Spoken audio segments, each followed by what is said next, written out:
Всем привет, привет, привет. So, dear friends, hello everyone. I'm talking to all of you from 8 countries of the world. Welcome to Moscow. Try and join us. Taste the Arctic. Do join us as quickly as possible. But remember, today in Moscow, we are starting a very unique event. Only today in Moscow, we're starting a gastronomic festival of the Northern cuisine. Not too many of us here in the studio offline, but we're trying to do everything possible in order not to risk. So we've tested everything, we're wearing masks. So unfortunately, that's the reality we're living in. So one might say someone is not wearing a mask. Well, that's not exactly true. We have all the masks over here, so you can take them, you can use them. So what's going to happen in the next 2 days? Today and tomorrow, we're going to meet here online, live. We're going to see everyone who actually represents the Arctic or Northern cuisine. In our case, this is Northern cuisine because this is a 2-day festival of the northern cuisine. We have 2 languages for your convenience, so if you wish to listen to me, or you wish to listen to the voice of our interpreters in English, you're welcome. You can choose any channel you like. So let's start right now, without further ado. Well, I'm sure you understand what's going to happen. Since we have such a platform here, we've done everything to make it interesting and exciting. So it means we are going to cook something exciting. Arctic and Northern cuisine. We have all the cooks, best cooks here.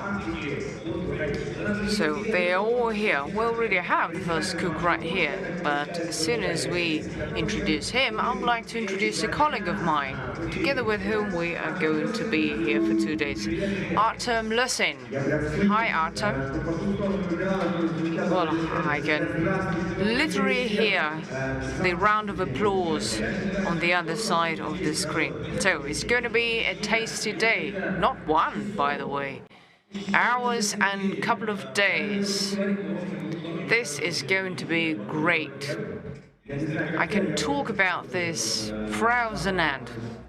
Well, as for me, I almost can smell the taste, what it's going to be like. So let's see who's our first chef. We have a tradition, and actually you can write something in your chat. So plenty of emotions, gifts, presents, secrets, mysteries. So the first Russian chef. Well, before we introduce him, yes, Artem is right. It smells great in here. So let's have a look. We have a video about our first cook, our first chef, so which region he is from. Let's go.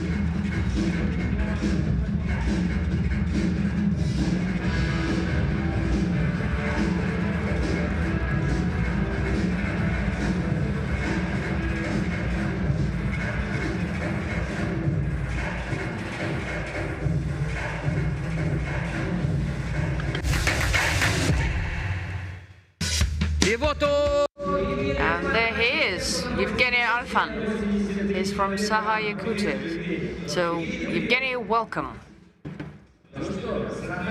So, Saha, Yakutia, is it?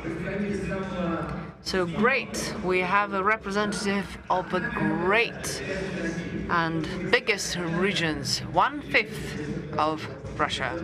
Well, to be brief, we have very unique products in our region. And since we are the first ones to be here, we have a surprise for you.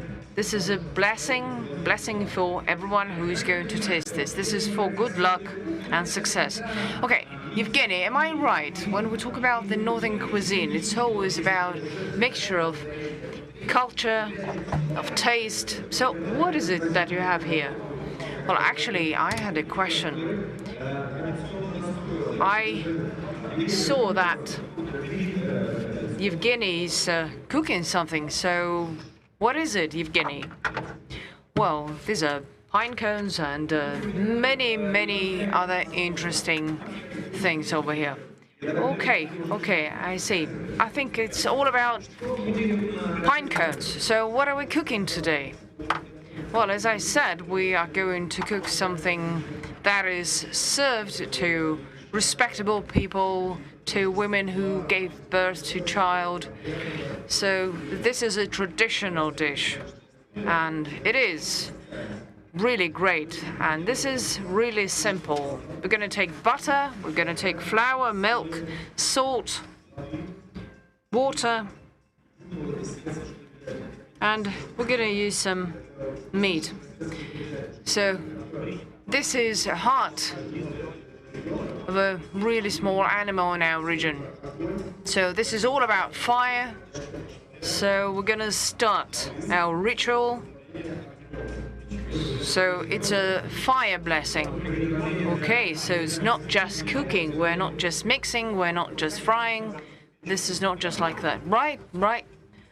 And we have a furnace here. Great. So fire plays a great role here. Is my understanding correct that this is a very unique, very important dish? Yes, yes, as I said, it's about a holiday. This is a blessing. You serve this dish saying thank you. It's a way of saying thank you. So we really want to present, to give you our heart. We're a huge region of a huge country, so we connect everyone, we bring everyone together. Of course, you will have a chance to taste this later. So this is about energy, this is about being positive, being happy. I think everyone is looking at the fire. So while looking at it, you have to think about something positive. Imagine something really good. And all the bad things have to vanish, they have to go away. So this candle right here is also a tradition. It's a traditional attribute for our restaurant. So Russian furnace in the north. You understand what I'm talking about. So let's experiment a bit. I'll be looking at the fire while you cook. Okay, we shall see what's going to happen after that. So, everyone who sees this fire, who can feel the warmth and what Evgeny has just said, do give us a round of applause, no matter where you are. Whether you're here or whether you're online, so let's do that. Let's make it happen. We really want to make it happen from Moscow to the Arctic. Yeah, to the Arctic, why not? So we're sending all the good vibes to you. Okay, so as I said, we need water. But since we're talking about ice, so we take ice and turn it into water. Okay, every process is a ritual, right? Well, yes, actually cooking is about rituals. It's not about only eating. It's a philosophy. It's a way of thinking. So actually you can say that the ice is breaking right now. It's an icebreaker, yes. You can take anything, a plate or a saucepan, and add butter. Is there any difference between butter in Yakutia and butter elsewhere? Well, I think yes. The difference is quite visible. It's quite huge. I mean, there are some regions with great herbs and very strong sun. They have water, then yes, there'll be a difference. This butter was #1 in a Golden Autumn contest. Actually, when I melt it, it's a different kind of butter. Okay, so it's like a candle, right? Yes. So, Evgeny, it means that in your republic you have a butter contest. It's a Russian contest, not only Yakutian. Okay, I can tell you, the thing is, if you melt butter after 12 hours in the furnace, you will see some residue. And there's a really clean river in Yakutia. It's very pure. And there are a lot of Slavic people living there, so they really like this. So they like the butter that we're making, they like the cheese and all that. Okay, I have a question. To prepare butter, or to make it, you have to be very persistent and it takes time. What's the number of warm months? Well, just like everywhere, but it's about the sun. It's very strong. In summer, it's always hot. Meanwhile, we have water. Ice melted, so we're burning the butter that we got, okay? Well, I don't know what about our online participants and viewers, but I can smell it. Okay, I'm sure that anyone can tell what's happening here, but let's add some flour. And had it been a Yakutian grandma cooking something, they always say something while cooking. And this is about huge energy, positivity, so it is a ritual indeed. Okay, Evgeny, what are you saying when you're cooking? Do you have a mantra or something? Well, I'm just enjoying the process. I'm just enjoying, and I wish everyone all the best. Okay, Evgeny is looking at the candle. Me too. I can feel it. I can feel all the positivity. And I know that there are a lot of visitors in your restaurants because, I mean, it looks good and it's tasty, it smells good. And 19 hours of light of the sun. Okay, as you can see, it's very simple. I can deviate, no stress, I can talk to someone while cooking. So it's about positivity, it's about the warmth, it's about the good things. So you can meet guests, you can greet guests, you can talk to people. Just, this is easy. Okay, no stress. But no stress for you, but I'm always stressed when I'm cooking. Okay, then this is not your cup of tea. I'd say cooking is not for you. Because cooking is about positivity. If you're stressed, it's not yours. What if I'm focused, not perhaps stressed? Okay, then you have to learn, but you still have to like it. You have to relax, you have to enjoy the process. Actually, it's a great piece of advice. You have to enjoy. If you want to learn to cook, then you have to know how to do this. This is not that complex. Well, you can start with something simple. And you have to love yourself, first of all. If you love yourself, then it's about the positive energy, it's about things like that. Yes, you're right. But if you've chosen this profession, then by default you have to be positive because you must make people happy.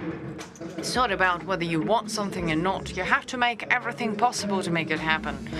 So, Yakut or northern cuisine, it's full of fat because it's cold. So you need vitamins, you need energy. You understand? So that's why we have here what we have. And by the way, on the screen, beautiful sights of Yakutia. Dennis, have you been to Yakutia? Well, actually, no, not yet. But I'm really looking forward to going to Yakutia. I'd really love to go there because 19 hours of light. Happy people. They have so much sun.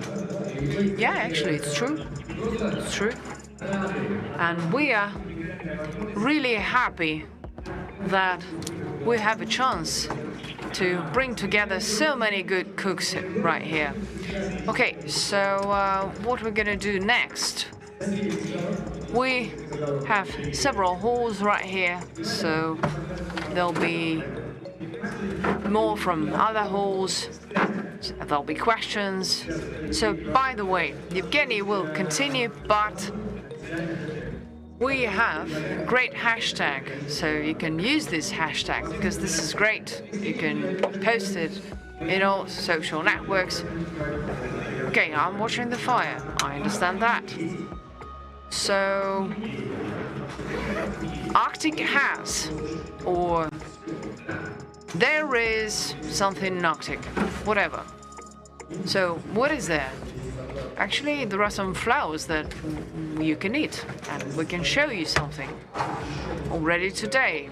This is the sacred, holy flower for Saha Yakutia Republic.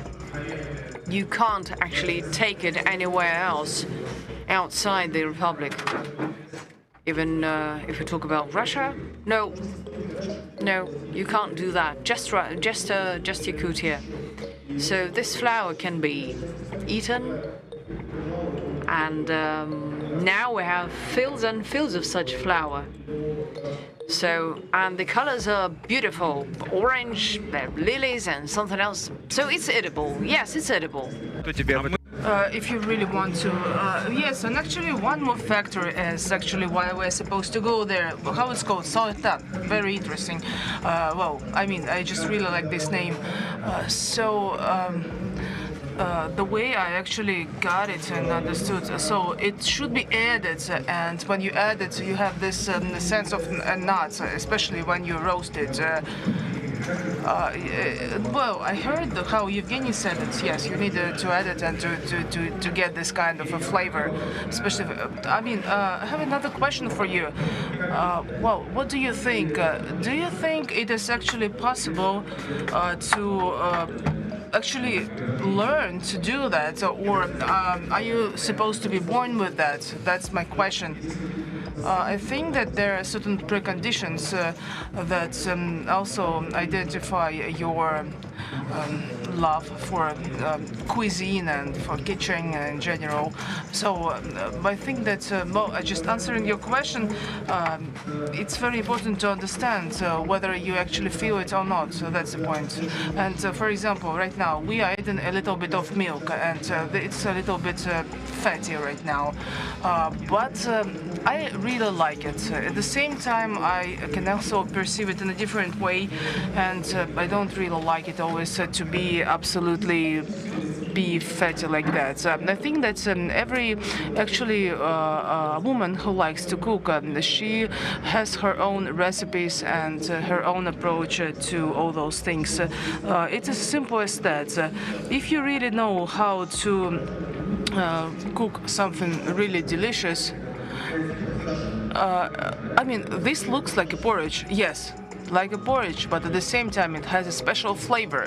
Yes, exactly. You can see that here, for example, we also use ice. And ice, this is a particular energy that is derived from the past. This is something that is really unique. And this is how they actually cook that in Yakutia.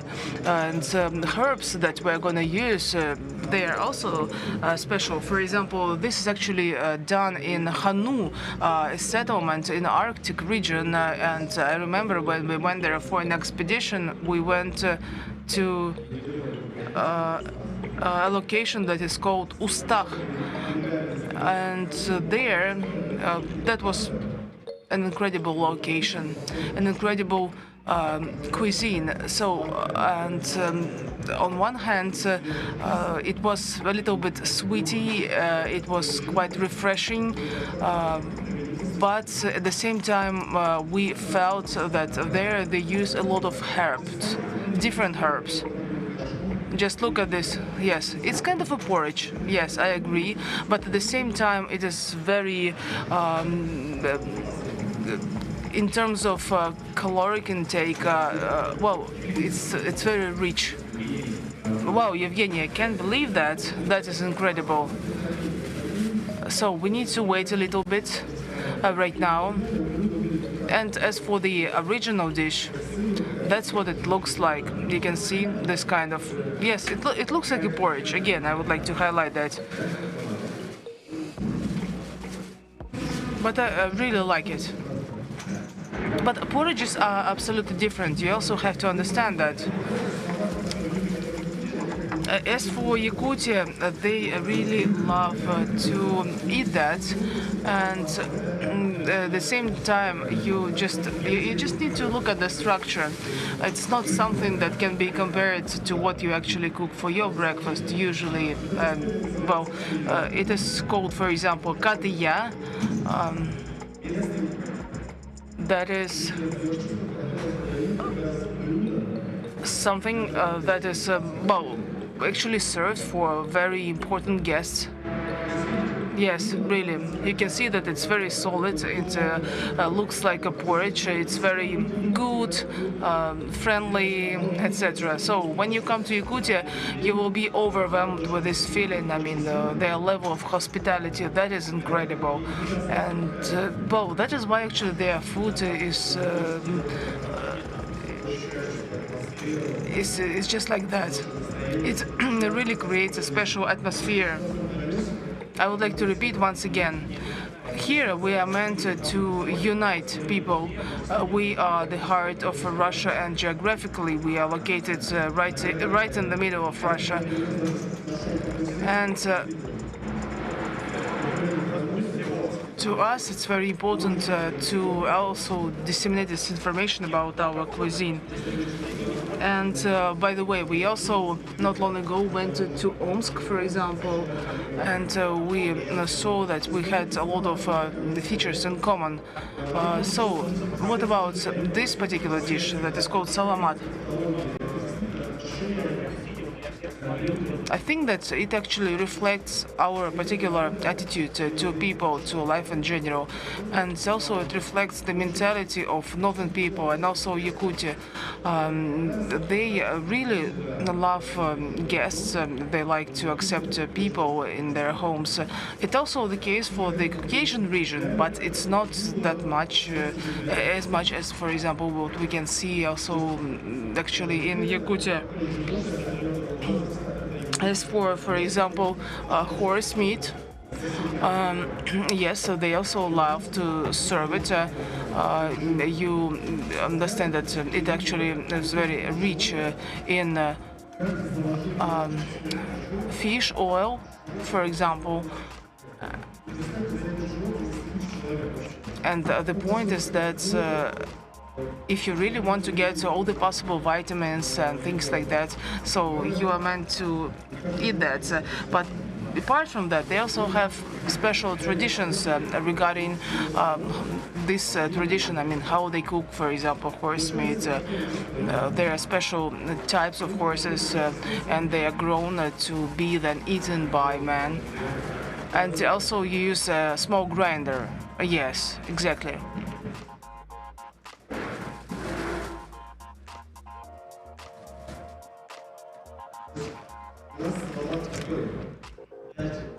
So we can see that our salamat is really nutritive. Just look at this color, that is incredible. And as for this horse meat, it's not just dark brown, it is, well, quite pinky. You can see that, yes. By the way, speaking about the heart, what you mentioned, well, probably our audience cannot really see that, but even the dishes that you're using right now, they are of a particular color. And herbs, all in herbs, of course. Yes, it gives our food a particular delicious taste. And it's very important, especially when you cook things like salamat. This is a festival. We are supposed to reflect the special features related to the region.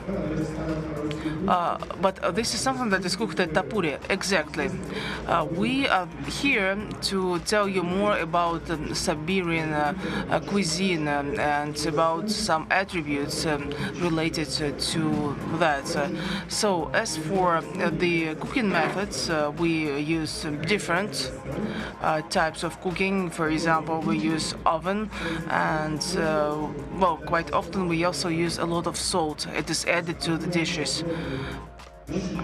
And well, at the same time, we should mention that in Yakutia we have a lot of lakes, salty lakes, and yes, is one of the main producers of salt. So as for salt, you can see this special type of salt of a black color, and it is also processed with the help of black weight. But at the same time, it's well, we should say it's not a poison, but it looks like a little bit scary. It can be added to different dishes, like to salads, whatever. Okay, when you cook, for example, black salt, well, you use black salt, but also white salt. Yes, we use both. Can you see it here? For example, this one is black, but we also use white one. And when we do this, thus, the last element in our dish will be horsehair.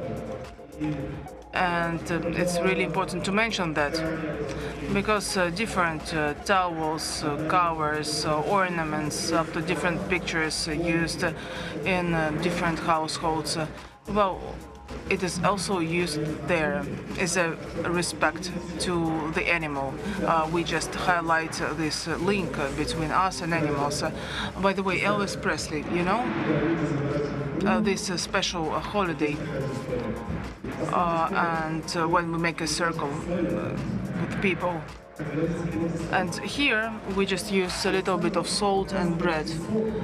So we just show scent of the Arctic region, and there salt is really black, like a volcanic rock. And when we will be cooking something, the story will be all about that. And just for your attention and for you, I want to show that this is solomat, made of products from Yakutia, made of horse meat. Bless you.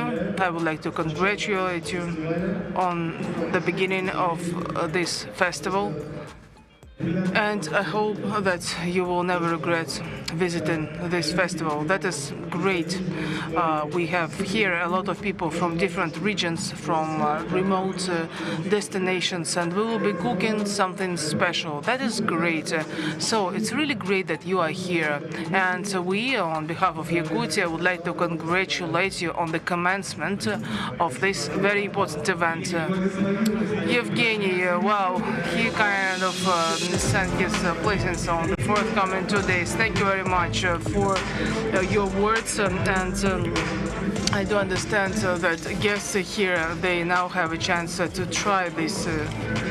Yes, of course.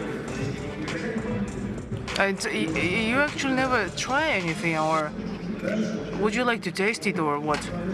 Well, when I became a cook and I worked with some also experts from France, and you know, when you come to work, you have to be a professional, and if you really don't, I mean, if you don't enjoy it, then you have to quit. They have their own rules. Sometimes you taste it, sometimes you don't. Well, I wouldn't say that this is a cast iron rule. We have certain traditions, but I mean, story is more about the positive side of the matter.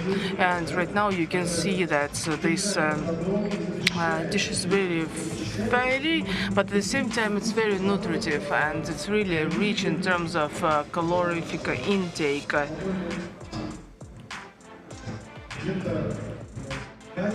So I think that in Asia we also have some similar dishes, and they also have similar names. As for Turks, they live both in the northern part and the southern part, and Tungusians, they also live in different regions.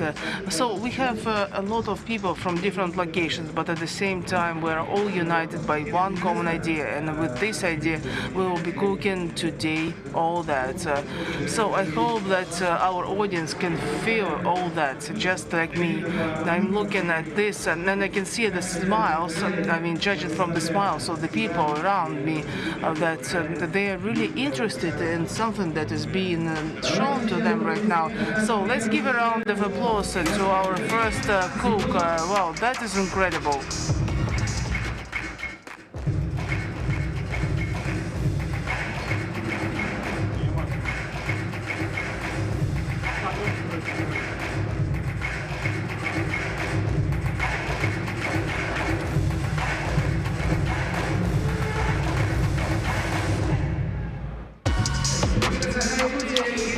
Yakutia Saha, thank you very much. Thank you. Well, thank you very much. Well, I actually became a little bit kinder, and all this time I was looking at the candle on the table. So we have just visited Sakha, Yakutia, but what about the 21st century? We don't have to buy any airplane tickets or just use some other means of transport to get to certain locations. We can get connected using Zoom, for example. So Norway is here, and well, 7 Arctic regions within our marathon. That's what we have right now, and probably we're going to have a personal dialogue. And if we're lucky enough, probably we will see 2 super cooks of Norway, Karl Jürgen and Sis Millestorff. I hope that I pronounced their names correctly. Hello, Russia. Hello, world. It's a Привет, pleasure привет, to be говорят joining you нам. today. Hi. Yes, welcome to Moscow. Поскольку у нас стопроцентный... Since it's 100% live, so could you please just bring to the screen what is actually happening right now? We would like to see our guest from Norway. Yes, we can see you finally. Hi. Hello, Russia, and hello, world. It's a pleasure to be joining you today. My name is Silje Merete Fossnes. And I am Kalle Fjernros, and we're from Kristiansand, southern part of Norway. Большущее вам спасибо, что присоединились к нам. Thank you very much for joining us. It's a great honor for us to be here and to bring together so many people. I mean, the Arctic pride of the cuisine. Thank you very much. We can see that. У вас, если я правильно понимаю... So, if I understand it correctly, you have a special video that you recorded some time ago, and you prepared for this event, and you have your own insight in the Arctic cuisine, right? Ну что, I hope you will enjoy it. давайте тогда... So let's just share this video with the rest of the audience, because we are really interested in Norway and in Norwegian cuisine and what you can serve there at your restaurant. Arctic Gastronomic Festival. Well, now your part, Norway.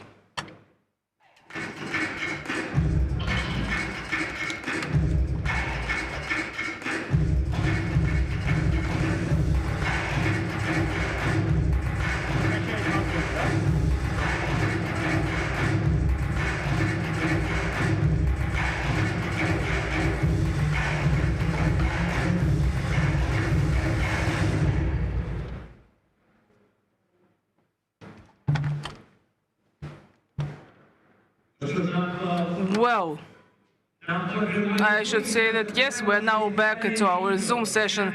I would like to remind you that we have a special video recorded by our cooks. But before we do that, we understand that sometimes it takes a little bit of time to tackle all those technical issues. So, could you please tell me, what about you? Let's start with some simple things. What is the temperature right now in Norway? It's about 0, so we have some snow, but it depends on where you are located in the country, actually, because here in the southern part, we are lucky that we don't have much snow, but other parts, it's quite winter. Ну, я, знаете, хочу сказать из Москвы. So I should say that, from Moscow, everybody from Arctic delegations could say that, well, about 0, December, in Moscow it's -16, and you are really lucky. So let's take a look at your video. Thank you very much for making it, and we're gonna broadcast it right now. The land of the fjords and the land of the mountains, from north to south. Many will say that this is the land of contrasts, where the raw and wild meets the fragile and mild. We are talking about the land nature, culture, traditions, and the culinary expressions. Hello, my name is Silje Merete Fosnes. I'm a Norwegian master chef. Hello, and my name is Kalle Fjarmås, Norwegian head chef. And we are representing Norway. So we got up early this morning, Kalle. Way too early, and we have been walking this lovely forest, and we are here cooking for you today. And I cannot wait to show you this fairy tale. So all of this surrounding is amazing. And what we're actually going to cook for you today is a variety of the Norwegian traditional dish, right? Yep. But we're gonna jazz it up a little bit, and we're going to do it a little bit more modern and a little bit more exclusive and in a rustic way. Yes. Because traditionally, the Norwegian dish is called fårikål. It's mutton with cabbage, boiled to pieces. But now we're going to do a variation of tenderloin of lamb, just with some crispy cabbage, some Brussels sprouts, some pan-fried potatoes, and just a really nice gravy with some brown cheese, juniper berries, and mustard. So, And it's going to be awesome. yes, it is. So we're gonna start with the lamb. Can you please reach it for me? Yes, of course. And we're going to do it quite rustic as well. Just soak it a little bit before we throw it into the pan. And we're gonna start just a little by little, kind of a pepper. And some pepper.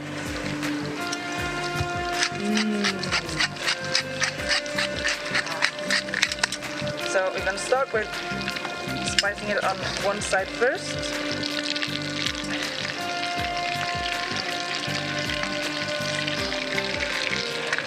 Oh, start with two of them, and we can.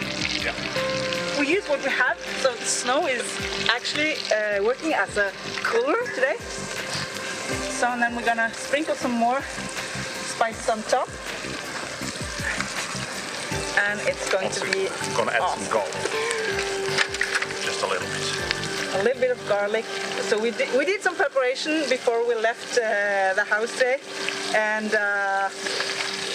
the more you have prepared ready, the easier it is to cook a perfect meal outside. In a weather like this, on a location like this, can you imagine anything better? It smells amazing, and even the cameraman is smiling. So we're gonna make this a little bit more on each side, and tip is, if there's no color, there is no flavor. So we need the color, and the butter is browning, and the garlic is really, really giving us the flavor that we want. We're gonna turn it around. And I'm just starting carefully with some crispy cabbage, just in one slice, into the pan with some butter. Heat it carefully up. Then I'm going to add some juniper berries. Not so many, because they're quite powerful. 5. 1 bay leaf. Smoked bay leaf. Smoked bay leaf.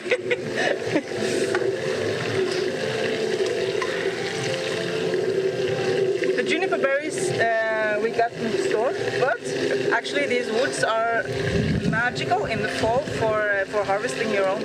And you can get the green one or the black one. And the green one is from this year, and the black one is from last year. So that is how you can separate them. So then we can just also start adding the potatoes into the frying pan. Gonna move meat a little bit over here so you get more butter. Oh, it's quite smoky. I need to use one for my eyes because Me too. okay, so these I will use for me, and these I will use for cooking. This one, just add some stock into the cabbage. Oh, wish I could share this smell with you guys watching now. It is awesome. Gonna put this, and we want this also to get crispy, nice brown color and flavor. It's gonna be nice. Wow, it's going to be awesome. I hope you can see what's going on in the pan here. It's nature, it's raw, it's magic, it's lovely. It is really nice. It's really, really nice.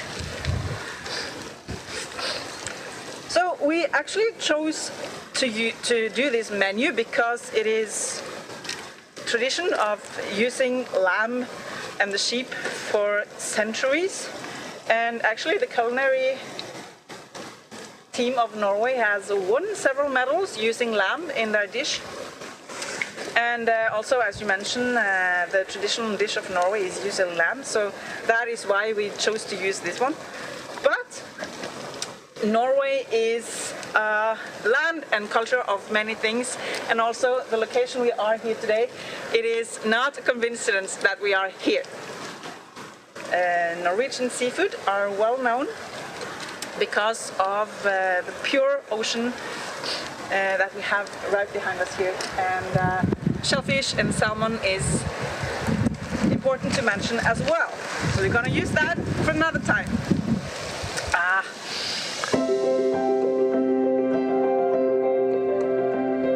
Then I'm just adding some of the Brussels sprouts into the casserole.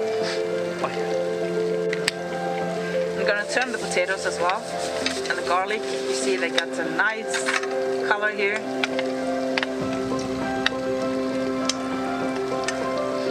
And I think the lamb is finished. We can perhaps... Here we can just put it on top there. I've just put it in here to rest a little bit. Yes. Yes.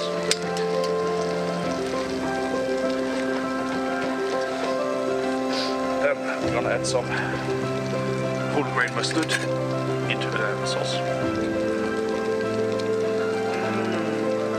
That should do. That should do. Awesome! And into the potatoes as well here. Yes, Just a little please. bit of stock. Let them place nicely. Yes, and we got all the flavors from the lamb also in here. We're gonna put them down there so they can boil. It thickens a little bit as well. So we find a natural whisk. You need it, we use it. Then we add some ground cheese, just to get some really nice sweetness to it. Oh, it looks like caramel, Carl. It is almost. Just let it melt down. Then it should be done in a few seconds now. This is totally worth climbing a hill early in the morning.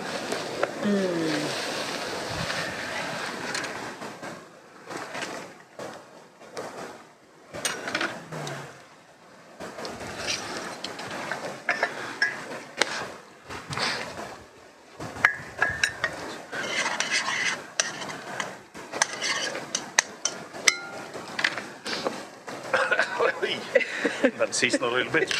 Yeah. And an easily smoked chef as well. Yep.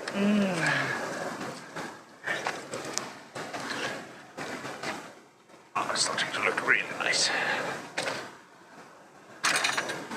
Season.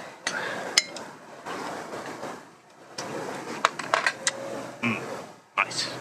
Good, good.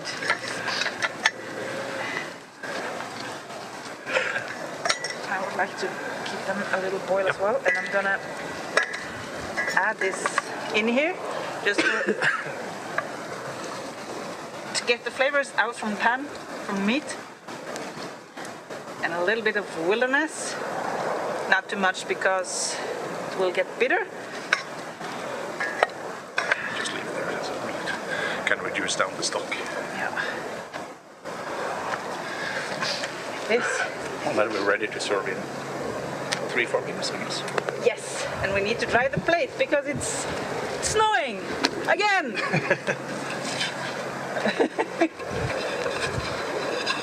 It's not a question of hot plates here today. Oh, it's either really, really, really hot or really, really, really cold. But that's how it is to be cooking outside.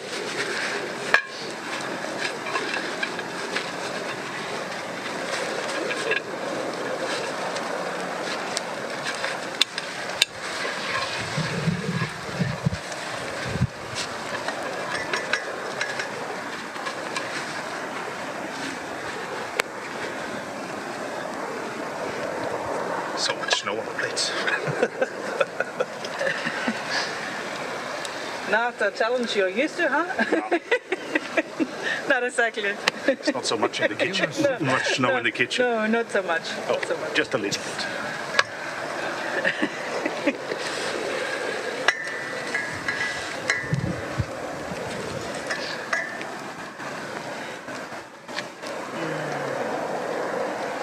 I think we can start just before serving. Just the meat on top here. You want this stock as well? Yeah, just a little bit of it, not all of it. Half of it, I guess. And then the rest can just deglaze the pan. Perfect. Just Oh, yeah. Good, good.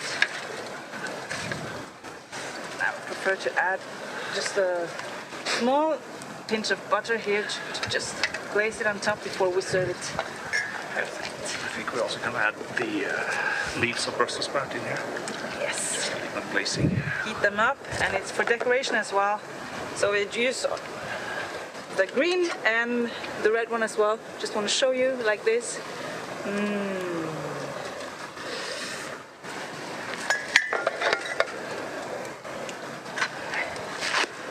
Oh. Cold feet, cold feet. Just a little bit. Just a little bit, a lot actually.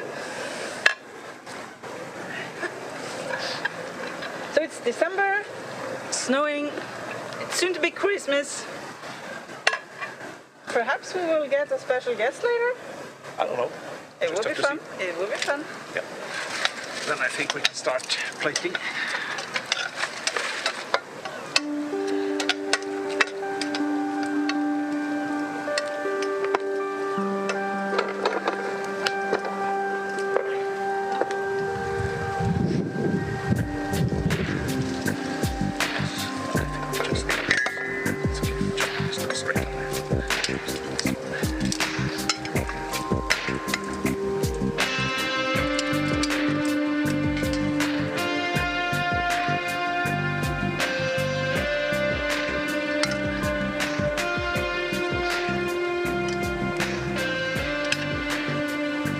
It's not so easy to plate.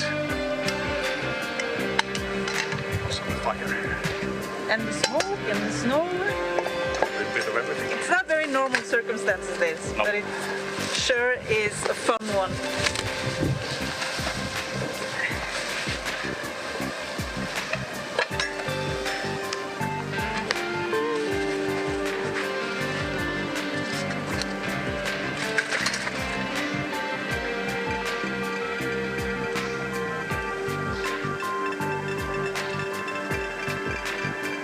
These are hand-picked berries from a local forest. Actually, it was my father who picked them, and I bet he will be very happy to see that we use them as well. And some potatoes. Yes. Oh, this is really smelling good. I think 3 is enough. Yes. The Brussels sprouts I want just put on Put on top later. just do the plates, please. Yes. Thank you very much.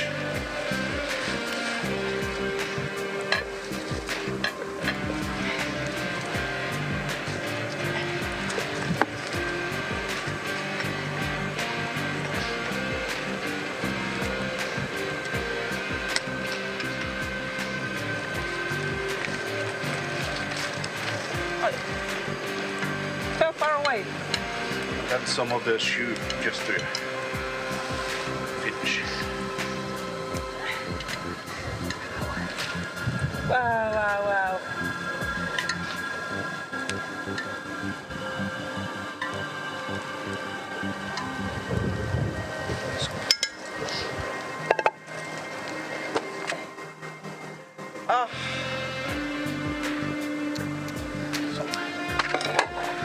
Can you imagine anything better than this? I for sure cannot. Look at this. And the smell is awesome. Look at the texture in the meat and how we combine every ingredient. Carl, this is really a pleasure to be with you today, and we should really share this meal. Yes. What do you think? We shall. We should. Hope you enjoy it. Ну что, друзья, давайте поблагодарим. So, dear friends, let's thank our chefs from Norway. Well, huge thanks goes to you. This has been amazing, unbelievable. You did a great job. You were literally flying over fjords. This is an amazing dish. But the thing is, we really want to fly to you now. So, everyone who's joining us online, do drop us a note saying, we want to go to Norway. So, let me remind you that we have simultaneous interpretation, so you can choose the channel to your liking. So, thank you so much for joining us. This is an amazing event, the Festival of Northern Arctic Cuisine. So we had chef from Yakutia, from Russia. We had chefs from Norway. So switching to the next region. So once again, many thanks to our friends from Norway. Thank you very much, and let's give them a round of applause. Thank you. Thank you very much. This has been amazing.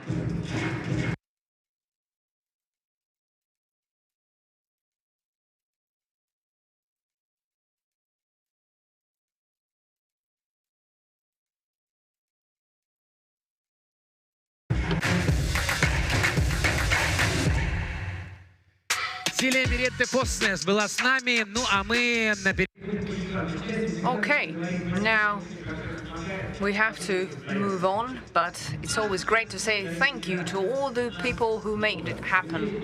We have a lot of friends, we have a lot of partners, and we're really happy about it. What am I talking about? Of course, I'm talking about the gratitude.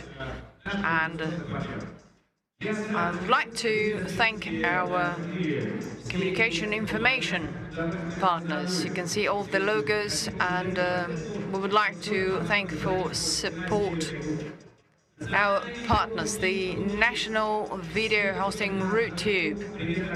So hi everyone watching us there. Media group Komsomolskaya Pravda. Mir 24 TV channel, Profit Travel Media Holding, Eve.iu magazine for women, Yakutia 24 TV channel, thank you very much, National Broadcasting Company, thank you very much for that. So, this was the first official address, and I really hope you took some notes. So, Artem, is my understanding correct that we already have our next chef right here? Okay, who do you think is next? Well, I know who's next, because I have it written here, but let other people guess. Let's watch a video and hope you'll be able to guess. Until you see the name of chef and the region, if you manage to guess which region he's from, then drop us a line, let us know. And we're waiting for your posts with the hashtag ArcticHas, and followed by whatever you want to see, you want to taste, you want to have, and a photo with a fridge or whatever. Most creative photos and posts will be awarded. So, the video.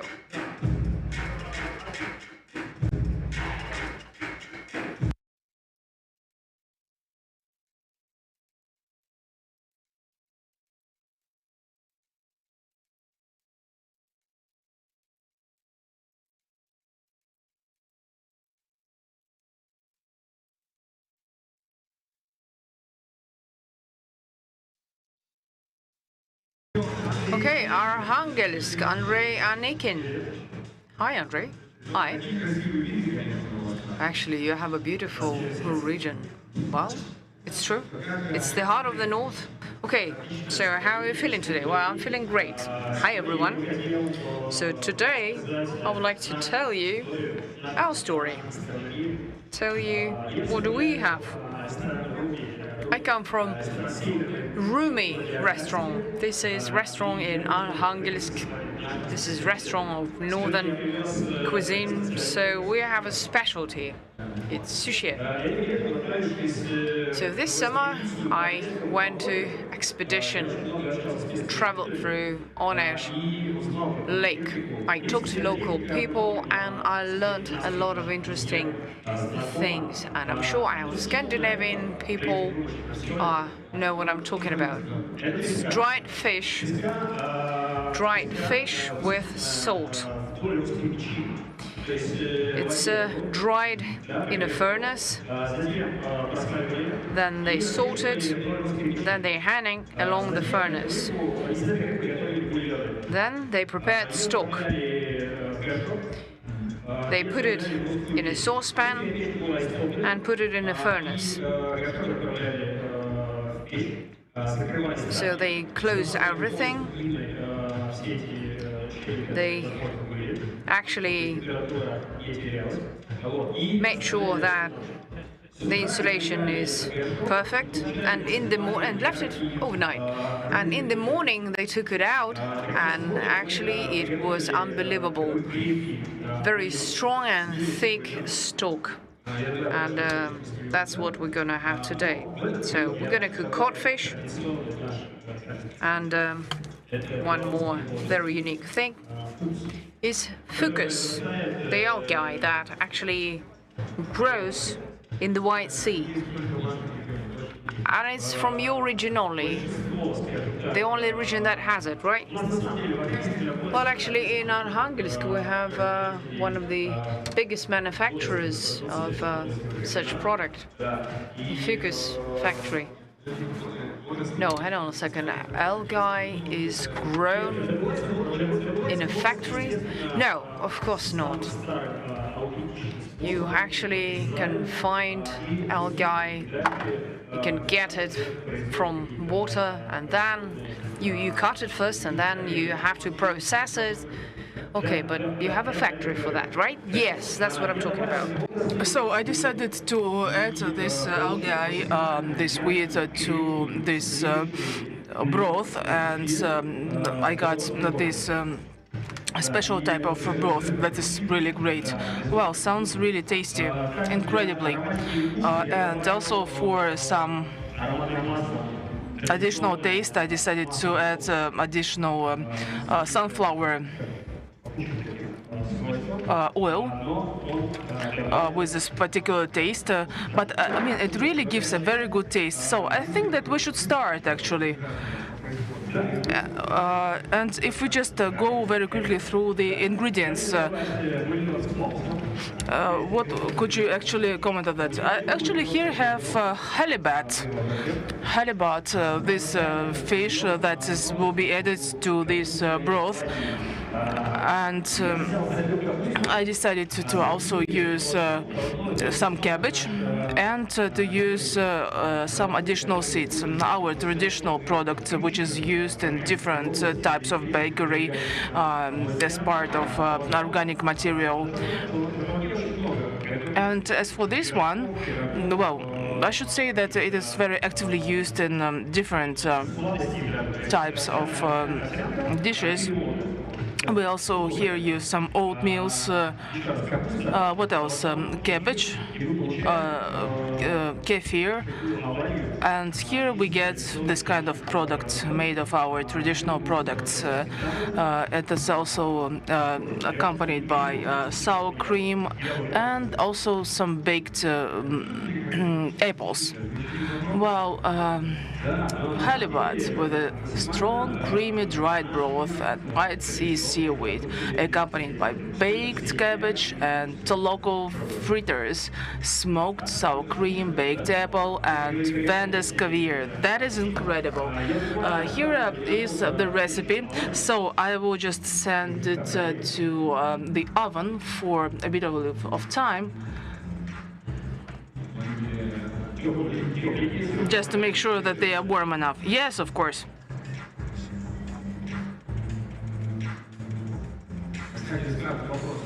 And here is a question for you.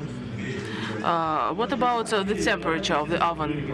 Well, as for this dish, of course, they were roasted in a fry pan, but temperature is approximately 180 degrees.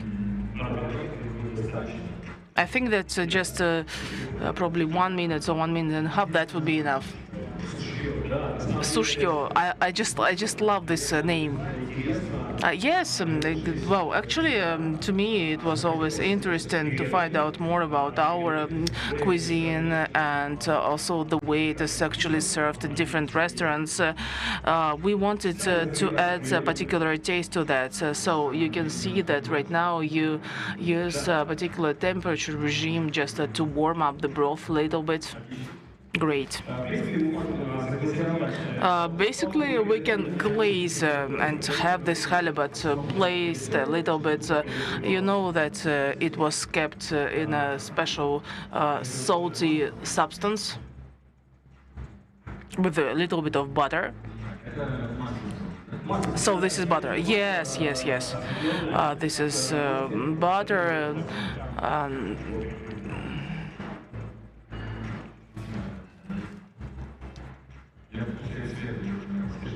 It's very important, yes, for the taste and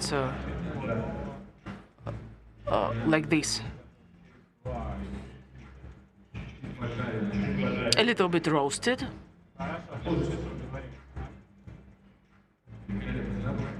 I just love this taste and this smell. It's incredible.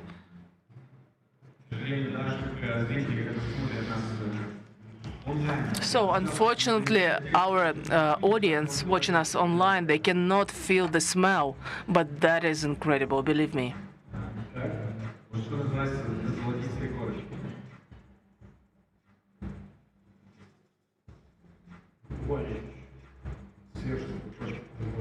And just a bit more, just to have this crust.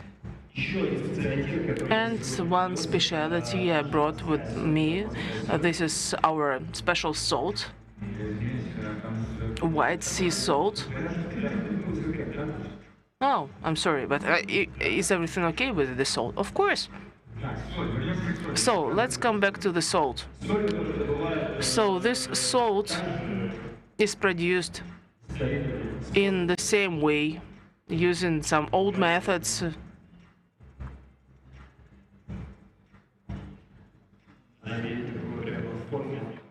It has a special form, like scales. Oh yes, like scales, like flopes, yes. And we can see the texture, we can see the structure of salt.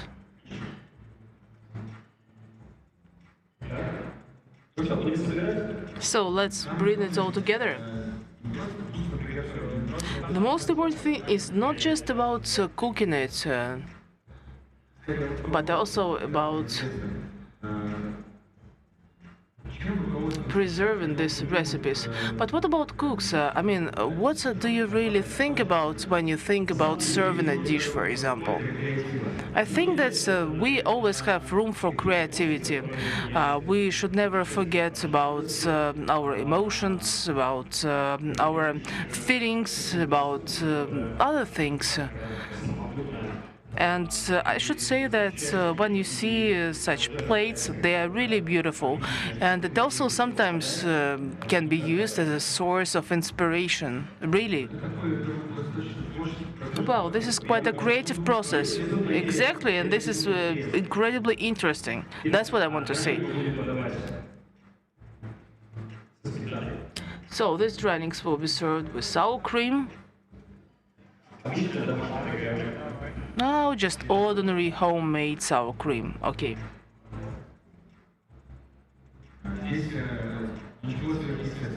So nothing magical. I mean, everything is quite clear. Okay. A bit of sour cream. Well, I should say that this dish in general and sour cream in the northern part of the country has been used for a very long time. It has already become a tradition, and it ideally suits this dish. So it means that you don't want just to add some taste, but also you want to add some smoothness. Exactly. We are about to add a bit of a baked apple, and now we are going to add something sweety.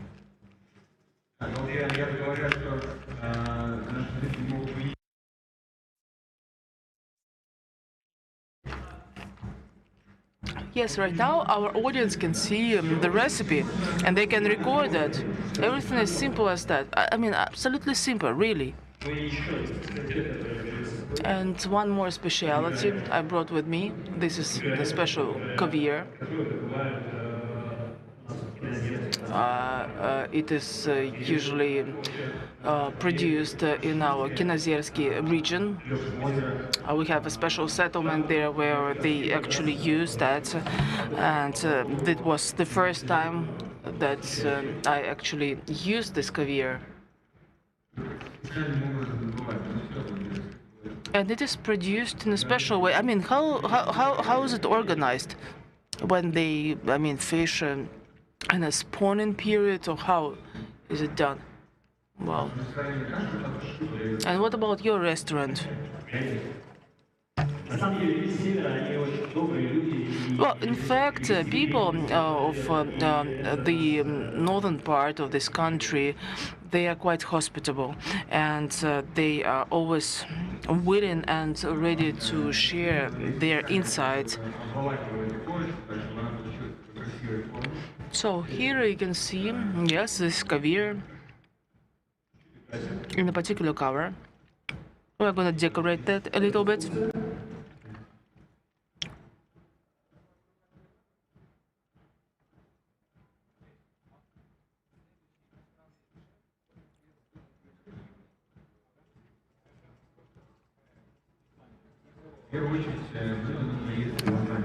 So actually, any dish should be eaten first and foremost with your eyes. If you see something and it is decorated perfectly great, then, well, that is incredible.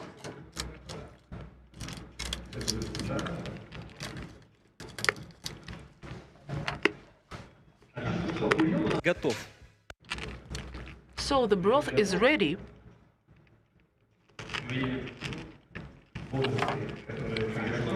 We can see seaweed here, algae, everything, yes, that goes with this broth. Great, great. But another important thing is, I mean, actually, if we think about ingredients used for this broth, we can see that here we also use a special approach. We use some wood materials that were supposed to give some flavor to this broth. So some more seaweed, great. Водоросли для декора. Водоросли это... Decoration.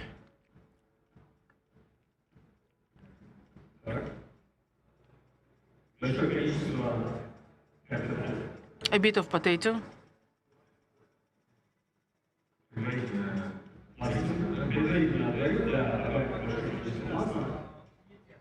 Yes, and a little bit of butter.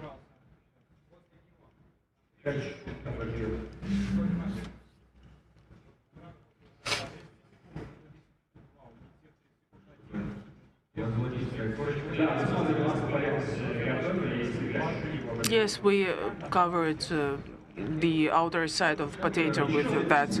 We can see that baked flavor, and it is always quite an interesting thing. And if you actually bake potato, that is always a better thing. I think that actually everyone in this world loves roasted or baked potato. That's a very delicious thing. Ah, that's what I wanted to say. The way you actually serve it, it also makes a difference. It's very important.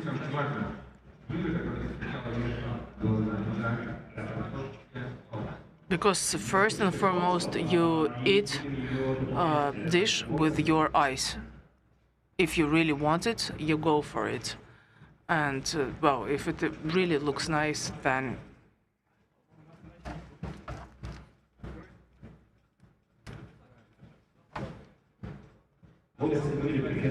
as for the seaweed algae, it was cooked in this broth, and it means that it has pretty much the same taste. Yeah, well, actually, I just decided to keep silent because I really wanted to see how it was going to be cooked.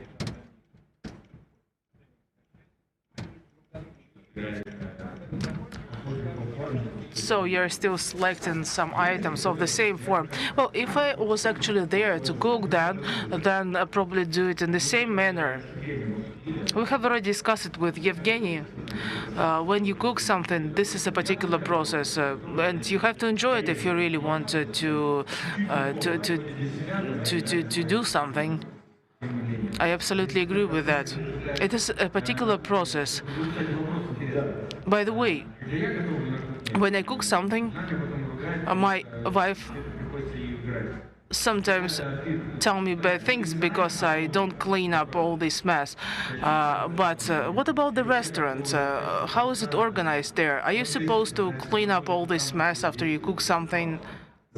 Or is it like a chaos after you?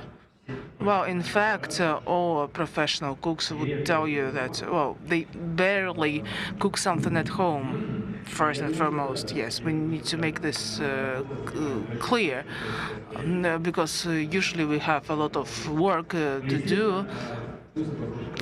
But at the same time, I really love to eat something nice at home.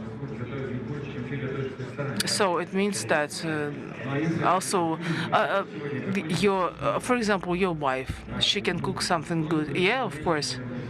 And if she asks you to cook something, do you usually do that? Of course. What is your favorite dish? What do you like to cook? What is your favorite one?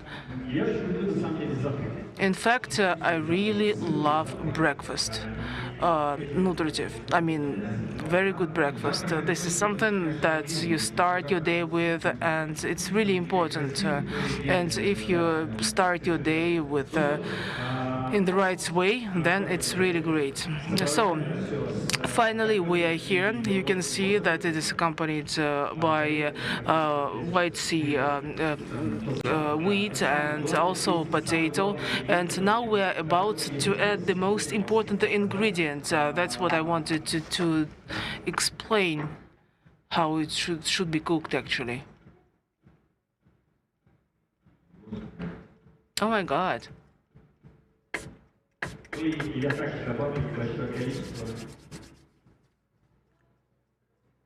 And I would like to add, what is that?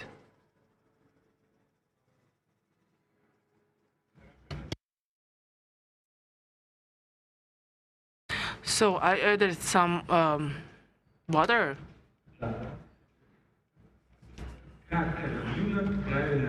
So how should we actually call this dish? So this is halibut with a strong creamy dried broth and white sea seaweed, accompanied by baked cabbage and the local fritters, smoked sour cream, baked apple, and Vanda's caviar. That's how we should call this recipe. So let's give a round of applause to our expert. So it looks really nice. to begin with, and at the same time, I think that it's really tasty. So, Evgeny, I have already asked him about that. Do you ever taste something that you cook?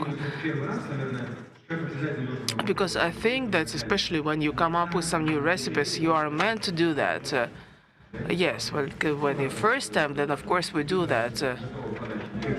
And how much time does it take just to make sure that yes, okay, this recipe is nice and we're going to use that? How much efforts do you put into that? It depends. It varies depending on the situation. So, well, you think that you come up with your own recipe in your head, and just when you realize that that is it, then you are done. Yes, exactly. As for this part, I mean, for this cabbage part, it is like something that accompanies the dish.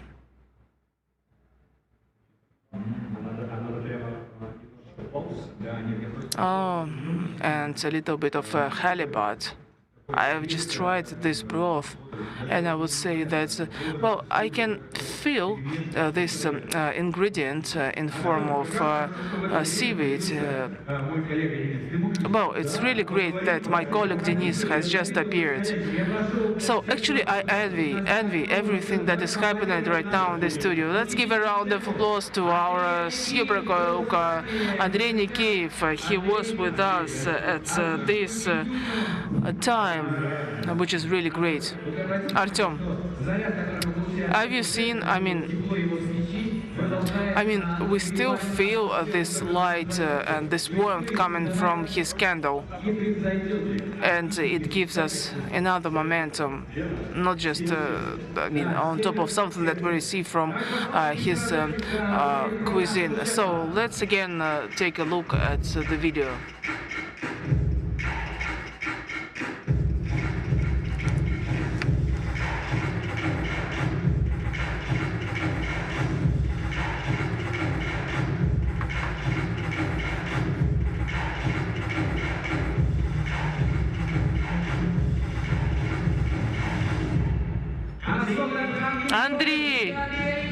Andrei Nikiev, thank you very much. Thank you. Andrei, I think that, well, you have to agree. It's very important, especially for a cook, to be everything well organized in the kitchen.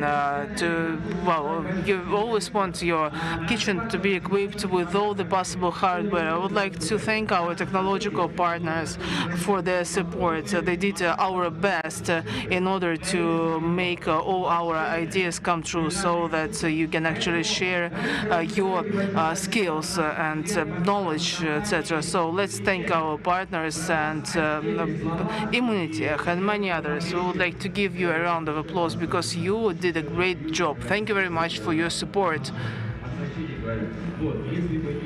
Well, I think that it wouldn't be feasible without you. You are with us. Thank you.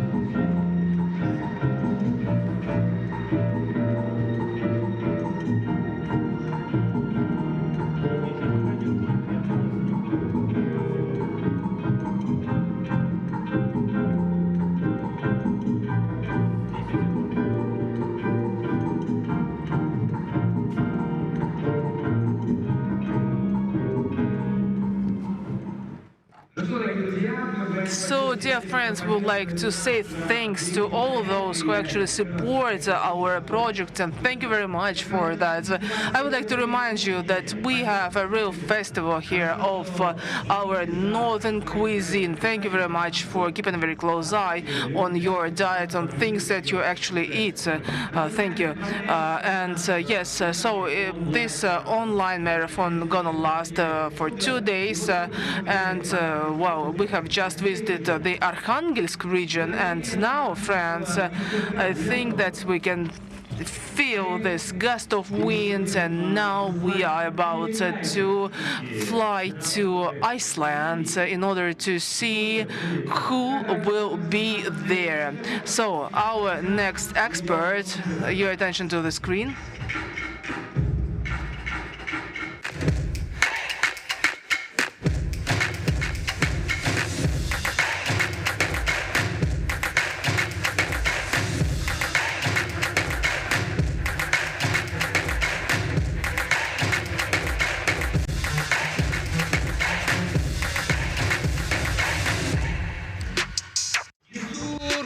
Гудмунdsson, Ісландія. So Georg Gunnarsson, Iceland. So the chef has sent us a very creative video. And it's actually great that you can not only watch but take notes. You can write down the recipe. So notepads and pens out. Of course I understand. Watching is one thing, tasting is another. We really want to do that, and my colleague Artem has already done so. So I hope you are able to take notes and our chef from Iceland right now.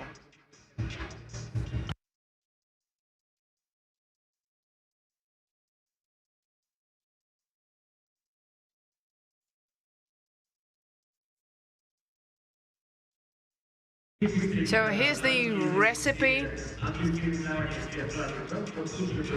and I really hope you were able to make a screenshot or take a photo. So the recipe is all here, all the ingredients, what and how much. So actually this is pretty standard for any kitchen, right? We all have this saucepan. Then we melt ice, for example, like our first chef showed. And right now, let's see what the chef is going to do with all that. Hello, everyone. My name is Georg Gudmundsson. I am a chef from Iceland. And today I'm going to cook for you a very traditional Icelandic dish. It's called in Icelandic kjötsúpa, or we will translate it over to English as meat soup. This is a dish that we have been cooking in Iceland for generations, probably from the day when we moved to Iceland 854, because we brought the Icelandic lamb with us. And Icelandic lamb is very, very big part of our diet, together with the seafood that is surrounded Iceland. So today I'm going to make you a kjötsúpa, or meat soup. I have prepared most of the ingredients here. We have lamb. I got the butcher to cut for me both saddle and legs. So we have 1.5 kilo of lamb. We have carrots, blomkål, onion, cabbage, garlic, herbs is ready.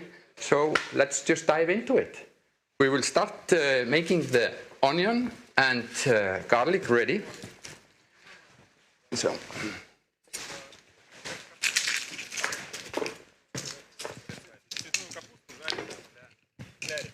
because that's the first thing we will start doing, is cutting the This is that. Right? I think you will have to cut some of it.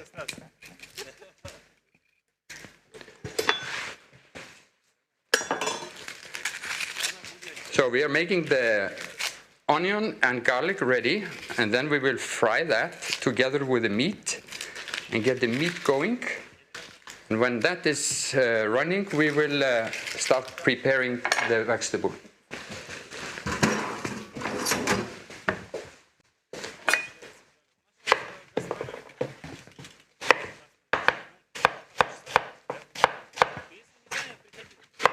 This can all be in quite big cubes, because we don't want to have it too small.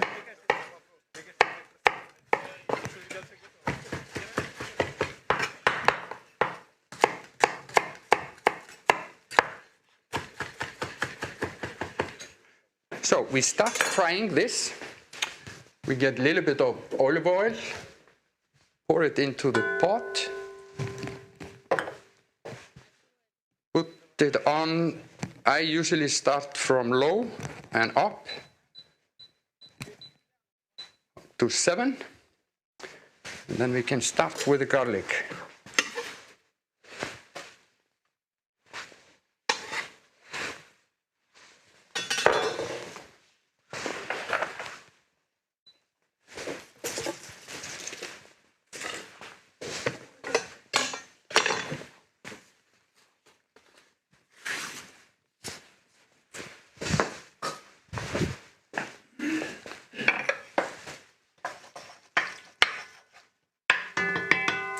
You want to move closer or? It's all good.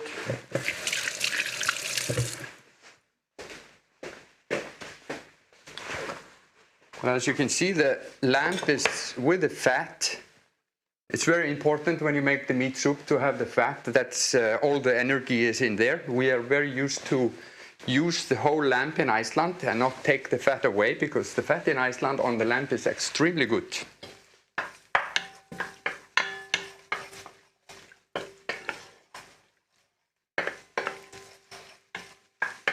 But it's also important to know that even if you are following a recipe, then you can change almost any of the ingredients in kjötsúpa, depend on what you can find in your region.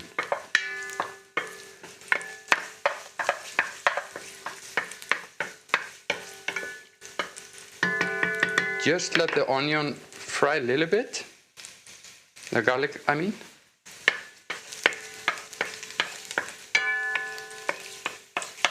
And then the meat goes in. We want to let that brown a little bit.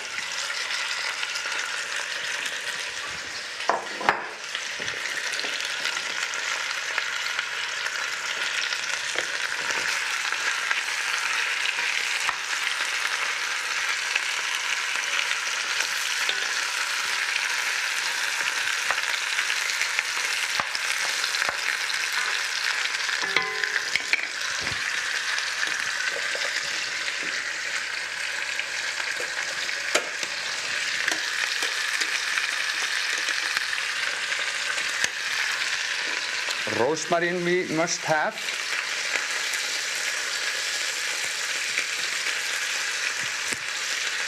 Be sure when Dennis introduce you, you can speak, you can talk, okay? Okay, thank you.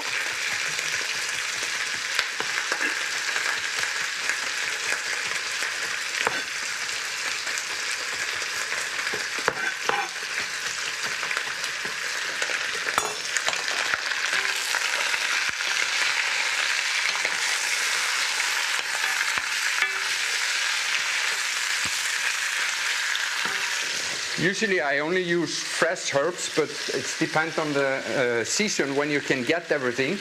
So thyme I have to use dry today, and oregano because I didn't get that in the store. Fresh.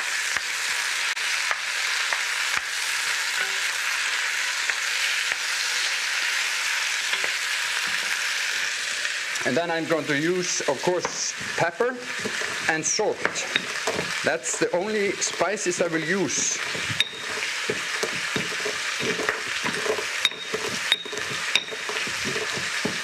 Freshly grounded pepper.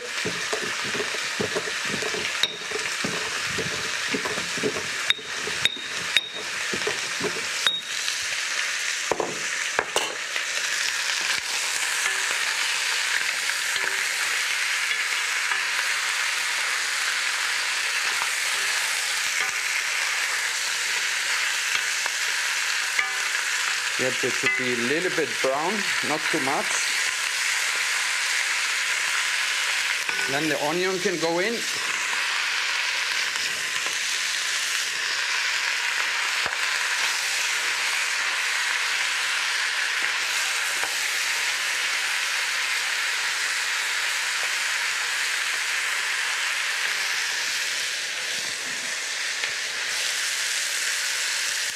A little bit pepper. A little bit salt. I don't put too much in the beginning because I will add it later on. Oregano, thyme, and rosemary.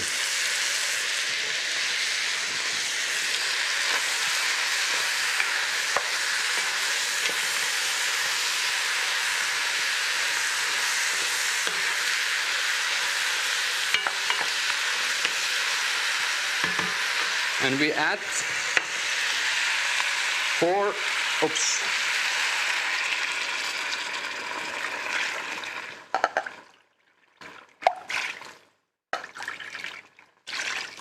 and a half.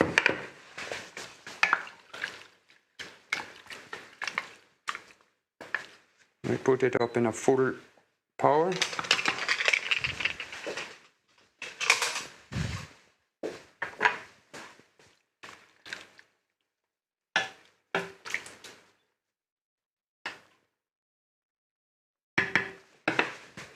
And we put the lock on. That's it for now. So now this is cooking, and we can lower the heat a little bit just to let it simmer. And in the meantime, we're going to make the vegetable ready. We start with carrots. It says 4 in the recipes, but you can easily use more. It just depends on the size. And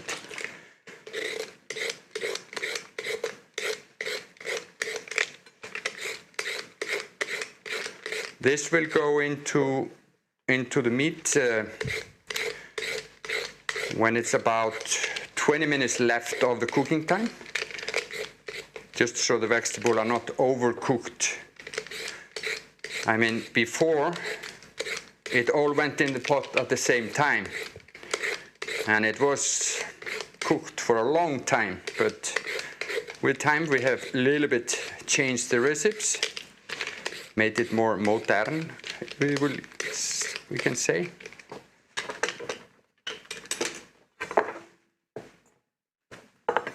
But personally, I like the meat soup the next day, because when it has been overnight in the fridge, it is much more powerful than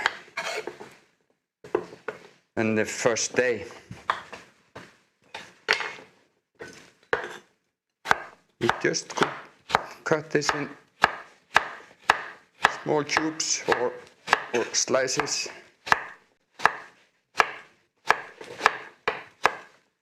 Can be, in a way, in all forms.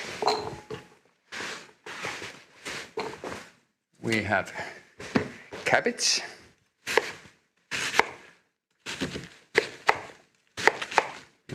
Don't cut that too small. It's better to have it a little bit bigger.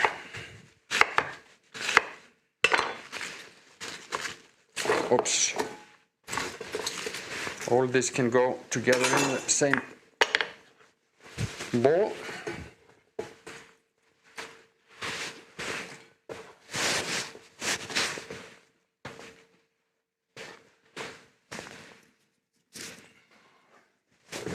A few potatoes.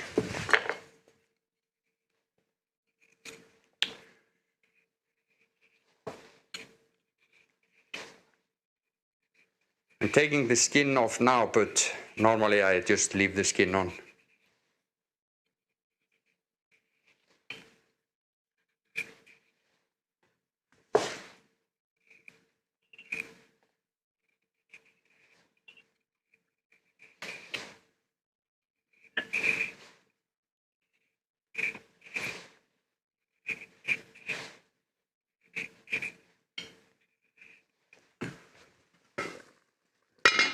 This is going fine.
Like I say, don't necessarily make it too small.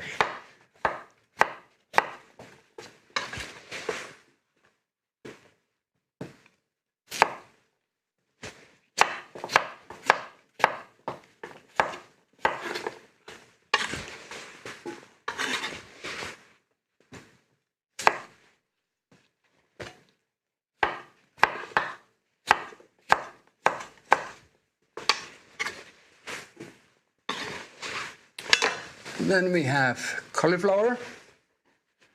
We're just going to use a little bit of that.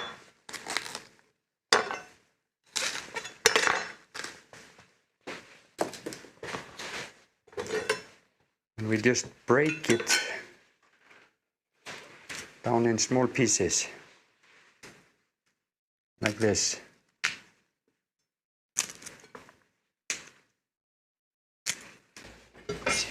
This is going well. And then we have rutabaga. That's the last thing that we will prepare.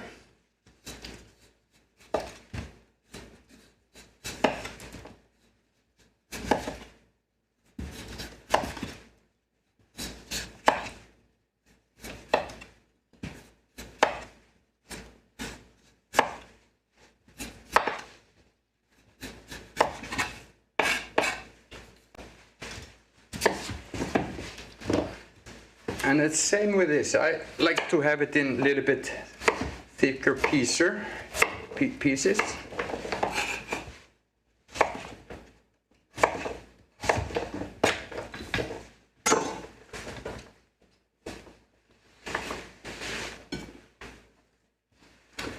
Then this is ready. Soup is going well. Before I put the vegetable in, I like to skim a little bit if it comes foam on the top from the fat.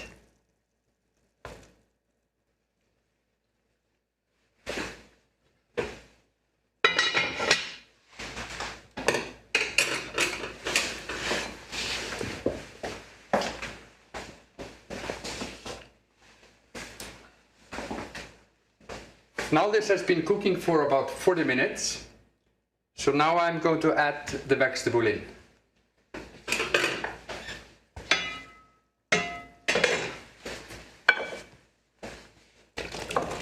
Now you can see why you need a big pot.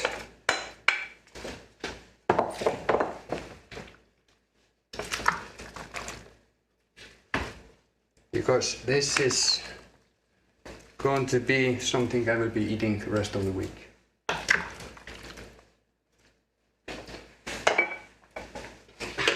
Now we let it cook for about 20-25 minutes. And sometimes we forget to add something, and I just forgot to add the rice. So now I'm just adding the rice in. Today I'm using brown rice. And that's fine, because it still has about 20 minutes to cook.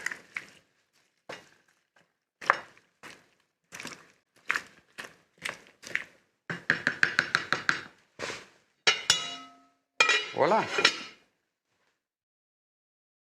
Okay, now it has been cooking for over an hour. Then we go and check this. It looks very good.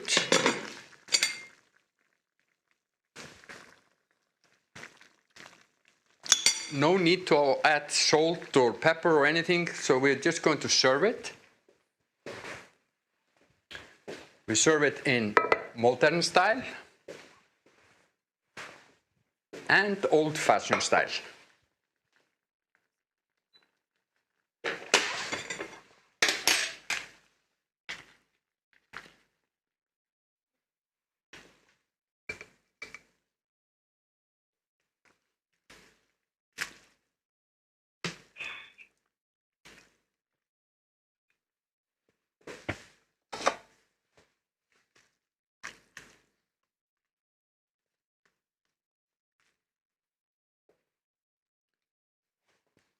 Some of the carrots.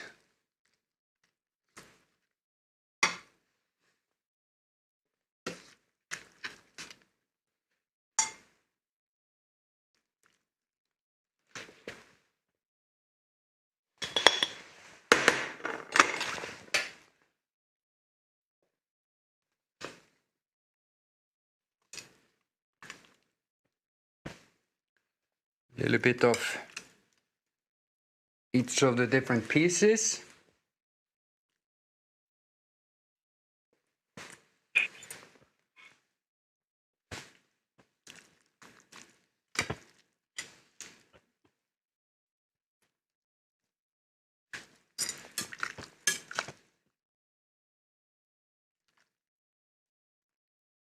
And one more.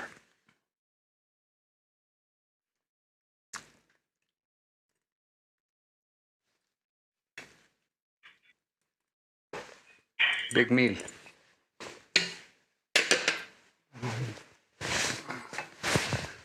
This one.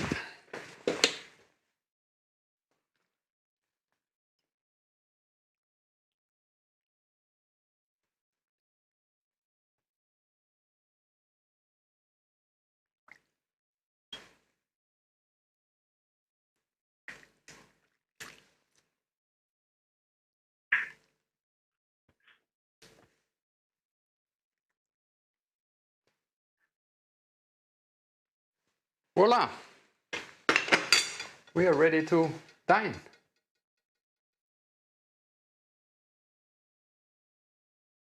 Ну что ж, дорогие друзья, у нас...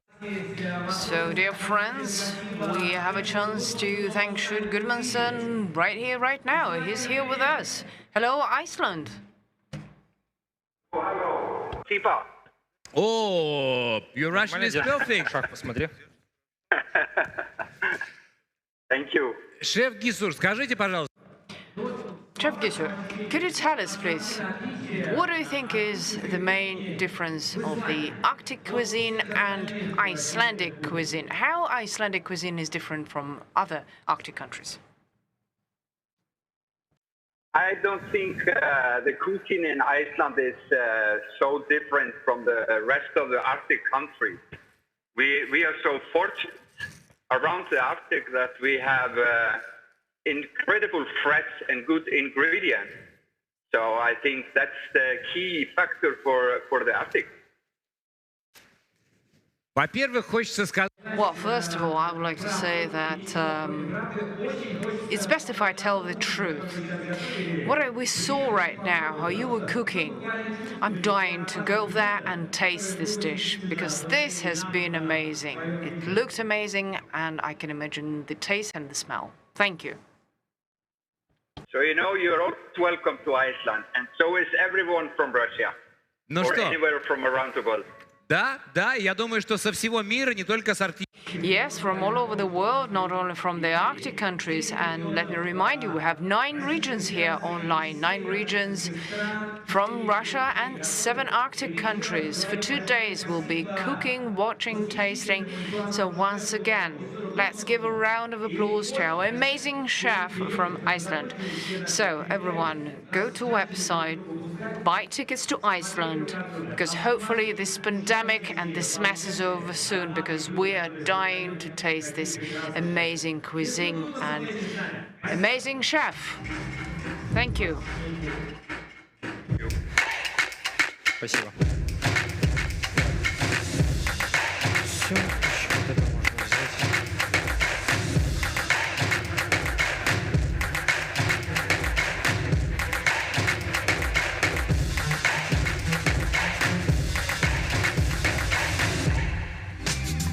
Ну что ж, друзья, So, dear friends, we have just visited Iceland. And we saw that in parallel also somebody was cooking something with a chef cook, and we were sending our fluids to northern cuisine. It's an integral part of our souls right now. And before we proceed to our Russian expert, I would like to thank all the participants and to demonstrate a short video about one of our informational partners. I'm talking about TV channel, which is called Mir 24 or World 24. Thank you very much for participating in our gastronomic festival. Every second, every minute, every hour, every day, and every week, the first Eurasian TV channel, Mir 24, is there with you. We are very close right now to move forward to our next region. Are you ready, Artyom? Yes, we are absolutely ready.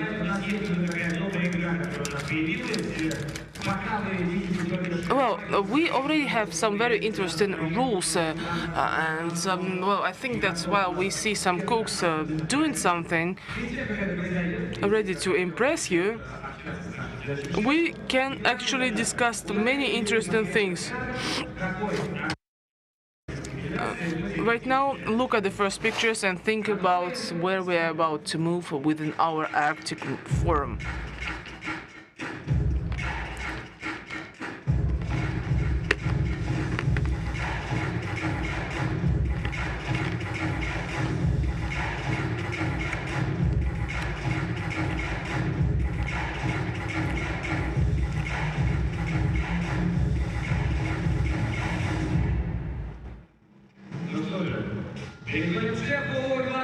Let's proceed to Ivan Balin.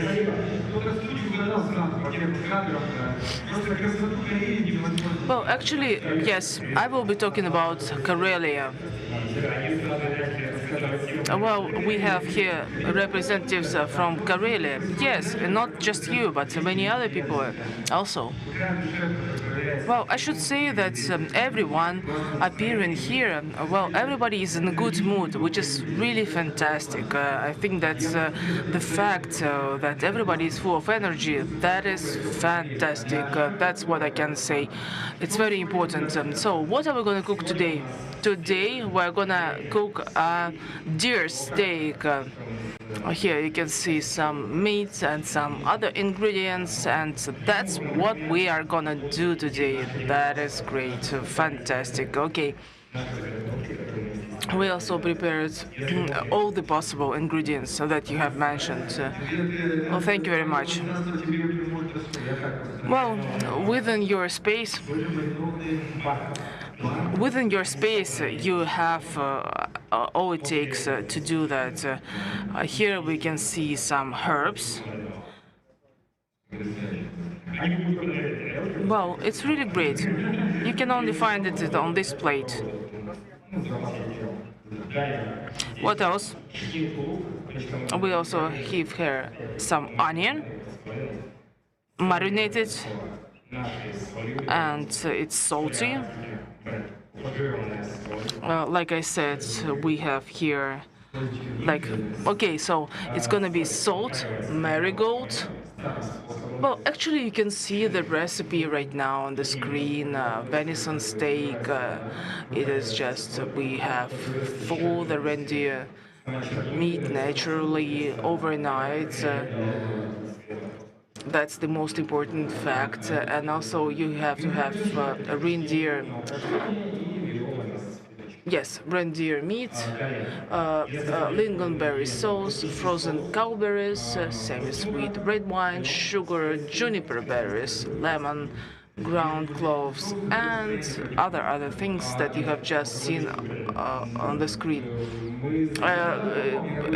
By the way, you add some alcohol to the recipe. Yes, but it gets evaporated before it actually used for cooking. That's why we can state that it is not anyhow used in our processes. What about the temperature range?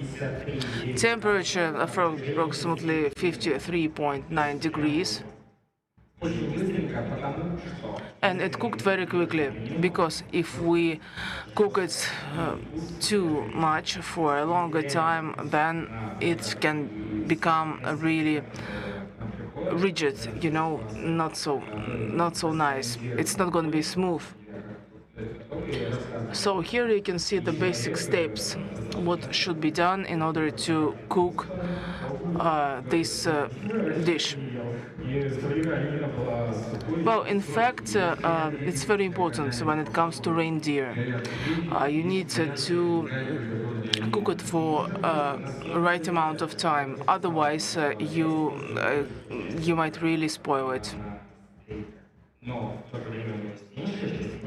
It can also be used for steaks, and yes, it's really great that it can be done for steaks, but it can be used for steaks. But the point is that you should take all the necessary precautionary measures in order to cook it in the right way. Well, when you eat it, you can judge it from the texture, from the fibers, etc.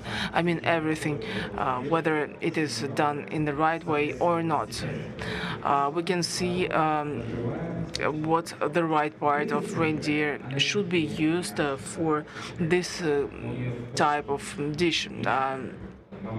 A particular part of the body, because what we actually use, usually it should be saturated with blood, with oxygen, etc. So what about the sauce? We are supposed to use different herbs, also, for example, cowberries, raspberries, etc. And when we use it, we add a certain color or texture to the dish. It's very important, and I'm going to demonstrate it to you straight away.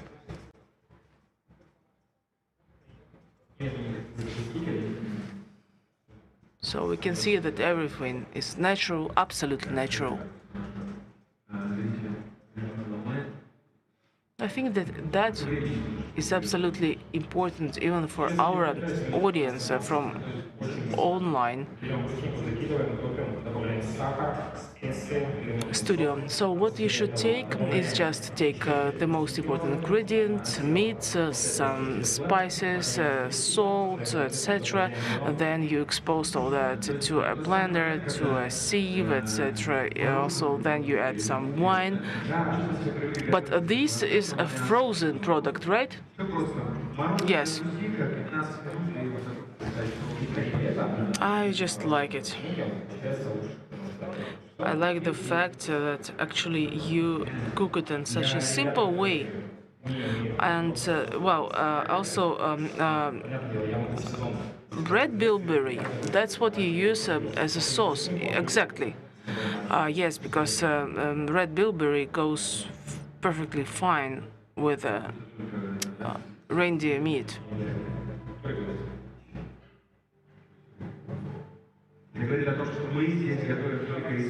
Again and again, we would like to point out to the fact that we only use natural products. What else do we have as part of the sauce? We're gonna have the so-called green butter. Well, yes, that's absolutely clear.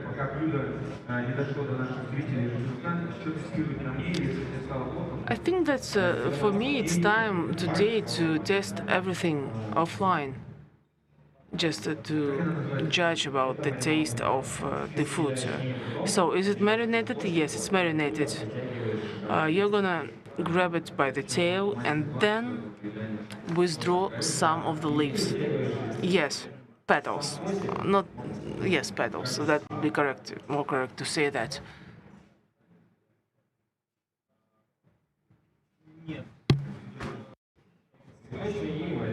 I can feel this flavor of flowers. Yes, flavor of. But also, can you feel some fruit? Yes. 5 minutes. 5 minutes. It's really tasty. I would just want to tell our colleagues from offline studio and say that it is delicious. You can also come to Karelia, because there we have incredible dishes, not just like this one. We'll be waiting for you. Thank you. So once you have invited us, then we should definitely come over. And what about you? Do you have your own personal rule or something that you do when you go to your kitchen at home? Maybe you just put some good music on or something else. Every time I work with something, I just think about the process itself. Usually I just use a big knife and I really like this sound that is usually produced by a big knife when you chop something. That's what it's all about. And before you turn something. But you mostly work with meat. Yes, meat, vegetables. I mean everything. I just don't like to work with bakery, for example. Apart from that, I love everything. Have you ever tried your own food? Yes, of course. I've tried different dishes. I've tried cream that I have cooked But what I wanted to say is that I really don't like bakery.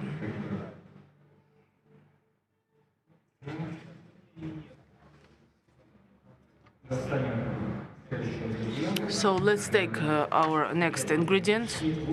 Again, this is onion, but more mature one. It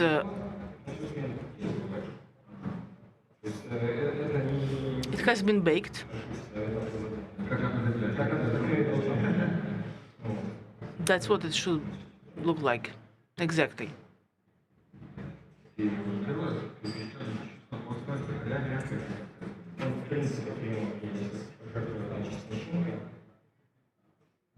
So you can see that this is a creamy substance.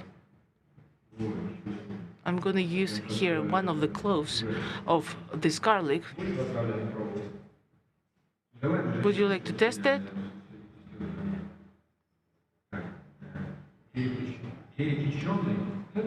Well, we're supposed to taste that.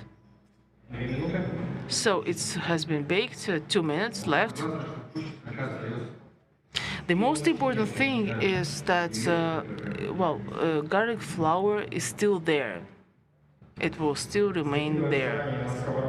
You need to also put some butter on your frying pan, and then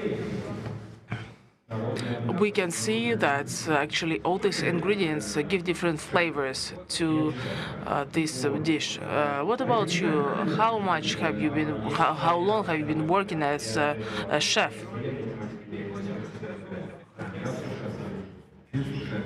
I'm not a chef. I am a sous chef. As for me, I've been working in this domain for 2 years and a half, almost 2 years and 4 months. Today, I am actually referring to everybody as a chef.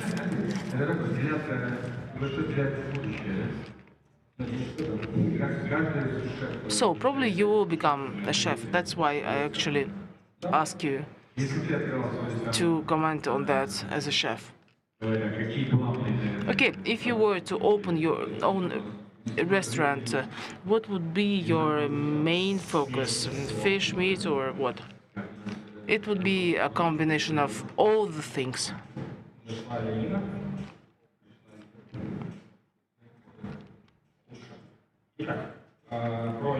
And also a reindeer could be an option.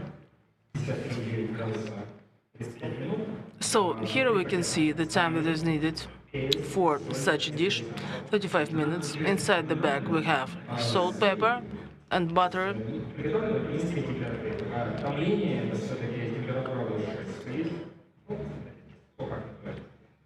Well, also a lot depends on how actually you cook that. And it actually shapes the time that is needed for different products. So we will only need this piece of meat, and that's it. Right? Yes, exactly.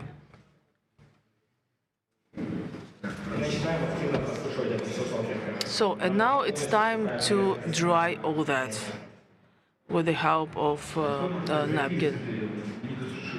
And what actually could happen, or what could go wrong if you didn't just wipe it decently? We don't need that because as for the meat, it immediately absorbs water, and it's not always good, I should say. If we really wanted to have a good crust, and then we should think about that.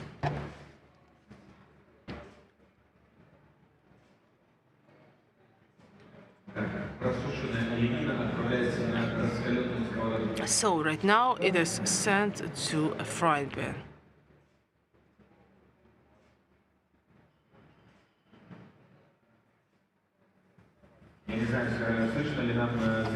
So I don't know whether our audience online can hear the sound produced by the frying pan, but I should say that it gives me a certain amount of pleasure. What about you in general? So how much does it take to roast it on both sides? Approximately 3 or 4 minutes. Yes, we will just leave it for 3 or 4 minutes.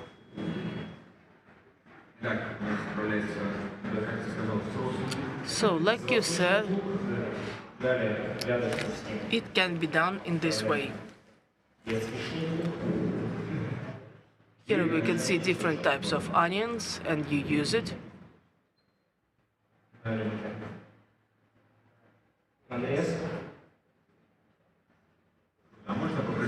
Well,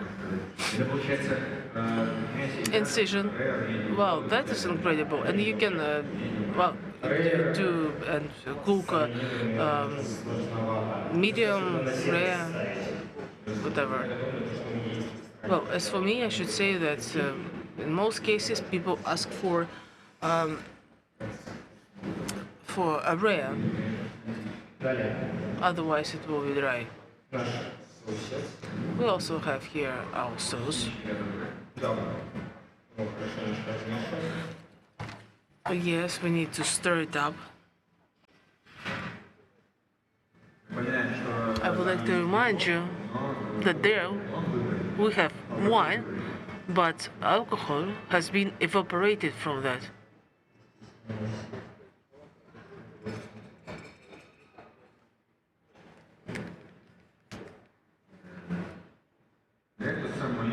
Very nice. So, you know, when girls come over to Instagram, I really have this intention or this idea. I really want to take a picture of the whole process.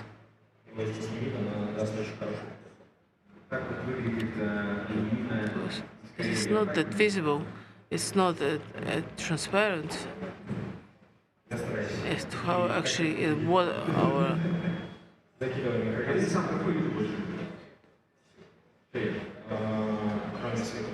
So what do you usually eat? I eat everything except for beetroot. Speaking about my professional life, well, sometimes I really, but the point is that I don't really like beetroot. I also eat marinated beercots.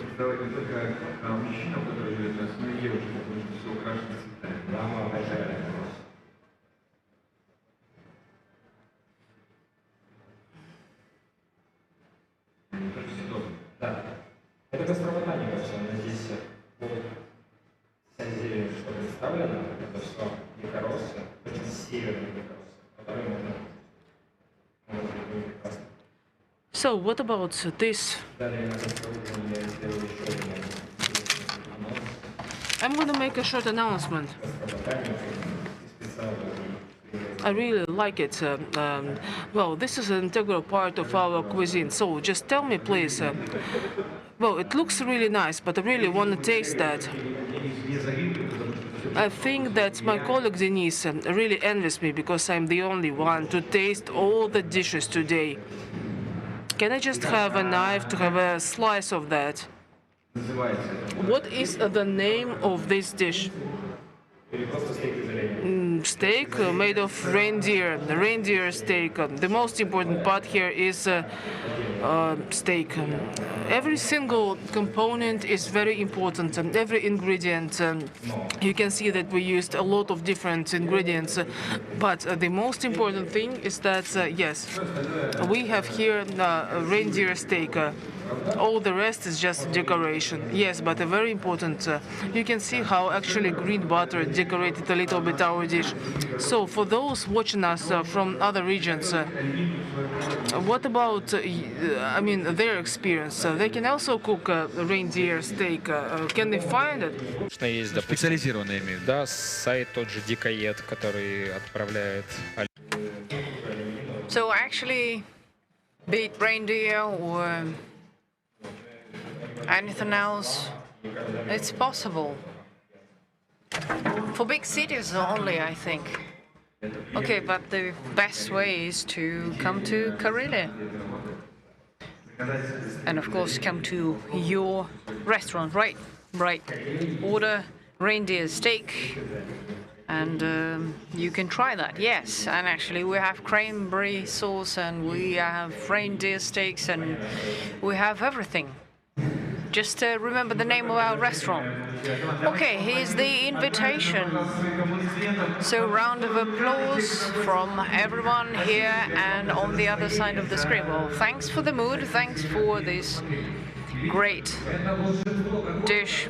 This is magic. So just once again, thank you very much. We are looking forward to reading your emotions in the chat. We are waiting for something creative, so...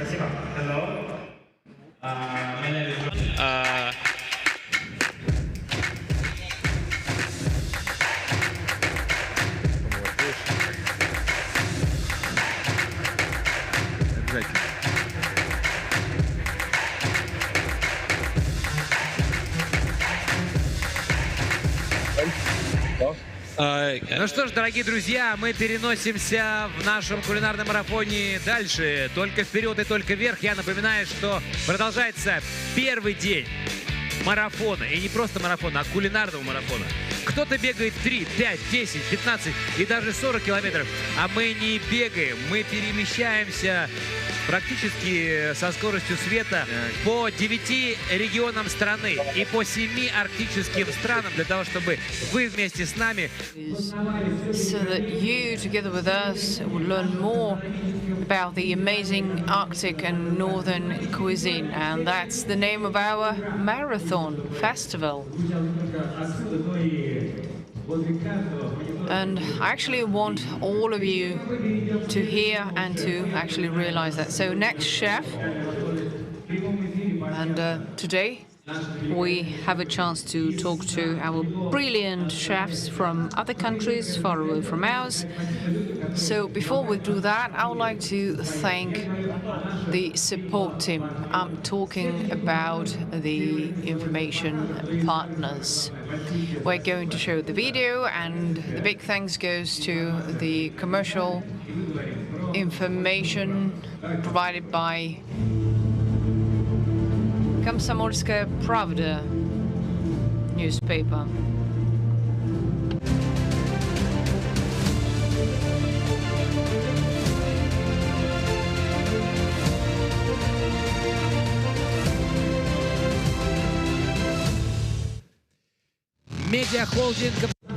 Media holding Komsomolskaya Pravda. Big thanks goes to you. Thank you for helping us. So, let's keep tasting.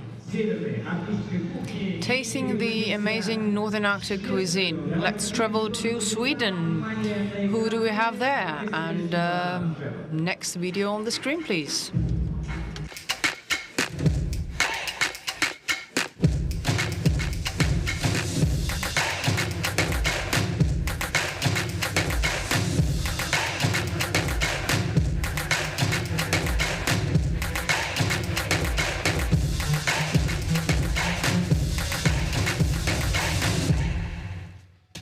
Говорим приветы, передаем из российской столицы приветы в Швецию. So, from Moscow. Как ваши дела, как вы чувствуете себя? Ну а самое главное, какие ощущения вкусовые поселились в вашем сердце, которыми вы хотите поделиться? Wish to share.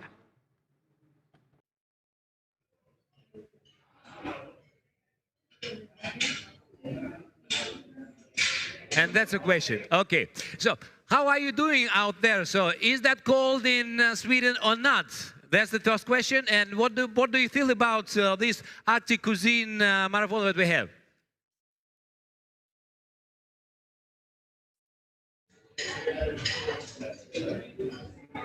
Шеф Клоцкий наверняка. Well, perhaps Chef Klotsky is listening to us. I'm actually listening to you, yes. And it's been quite cold, with 90 degrees cold. The water's freezing. but it's a nice time. Скажите, пожалуйста.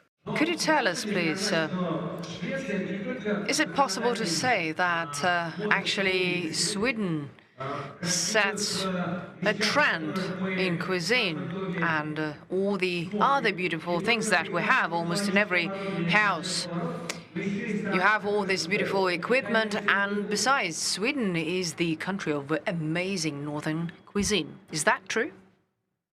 It's true. If some trends are coming up all over the world, it's very quickly in Sweden. But I mean, it's the same.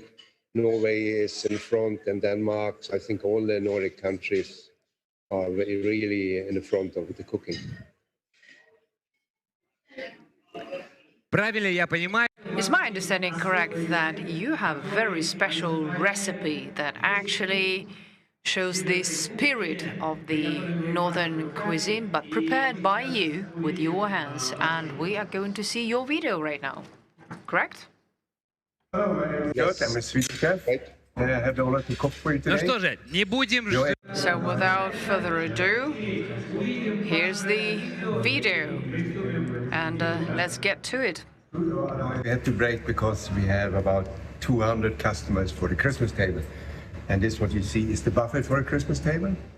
And we will use it as a kitchen today.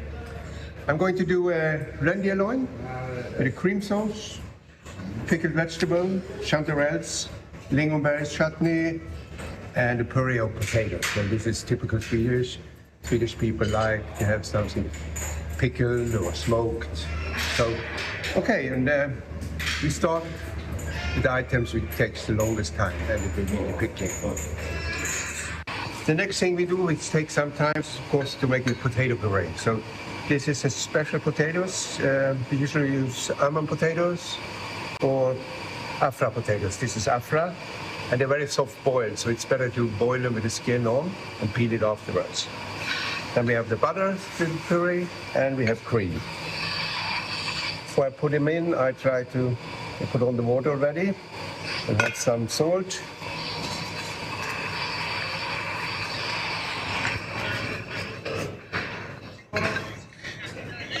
Gerd?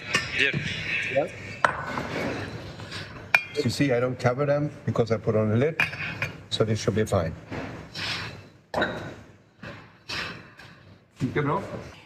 You buy the reindeer loins already trimmed, but there's also all the small things maybe you need to trim. This you can put in the sauce if you like, get some more taste.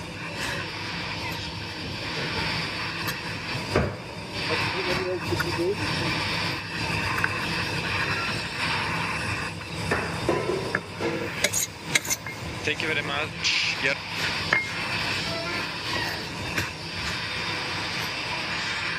So it's not much work on it.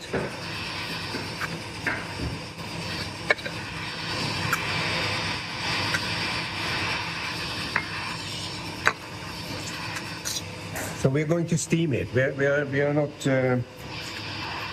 frying it. We steam it first, and then afterwards we fry it, and we season it also afterwards. So it's just now we shape it.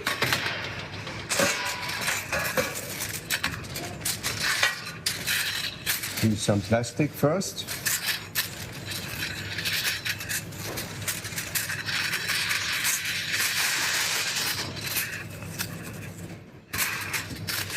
And then I put it in alufolie.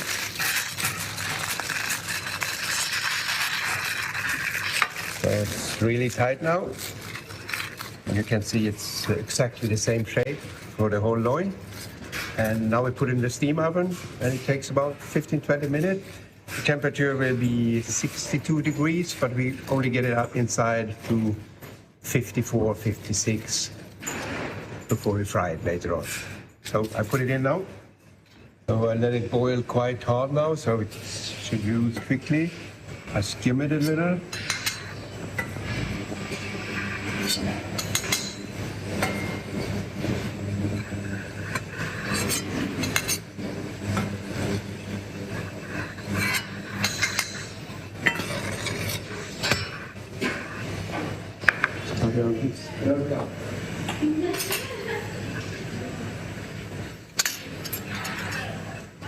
Ja, det var vänta.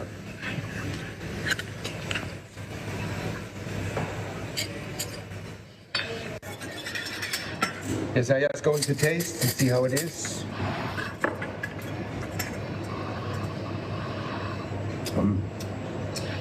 Good. So then I put in the cream.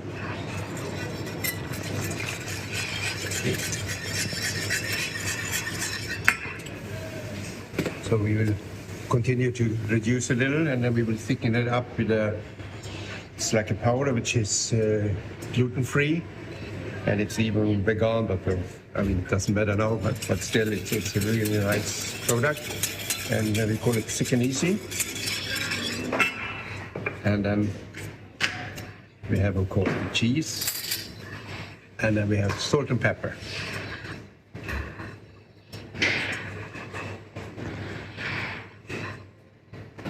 So I will thicken up the sauce a little.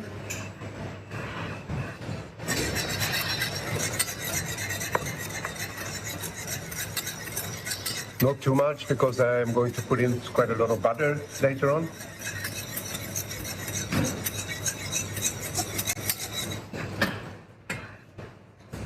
So some salt, pepper, and of course the most important thing is just a big spoon of the creamy cheese.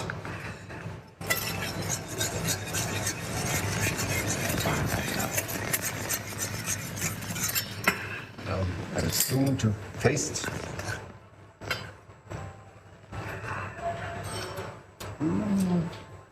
Needs a little more seasoning.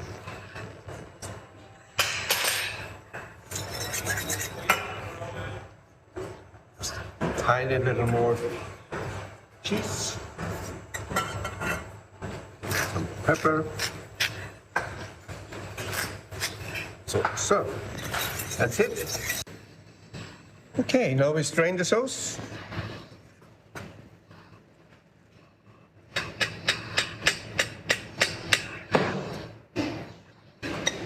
And this is, it will keep hot.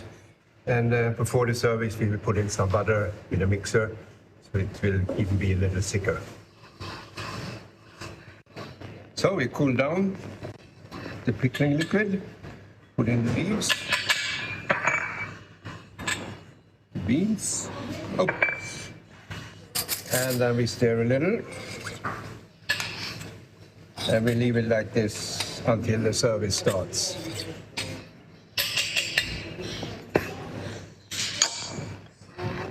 So we have boiled the potatoes, started peeling them, and as they are really hot, I usually dip my finger maybe in some cold water. It's easier to do it.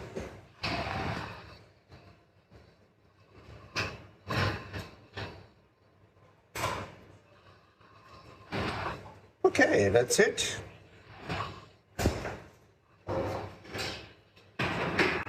Okay, we are ready to press the potatoes.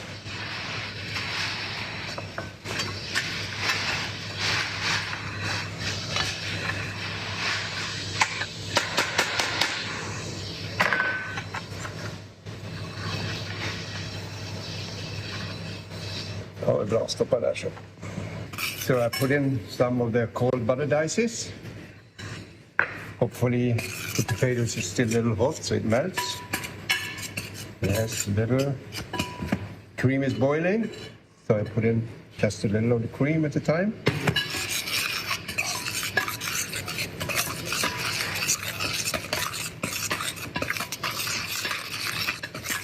You can see now the butter is melting. Just a little more cream.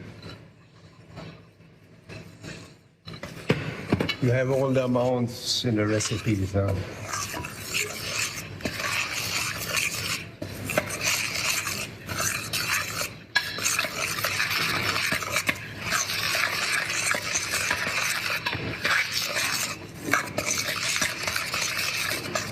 Kan vi bryta där. So to get the puree really nice, we put it to a sieve, but this is the wrong one. It should be completely flat one. But we're on an island, we didn't have one, so we have to use this one. But in the competition, it will be wrong.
en bit smör till.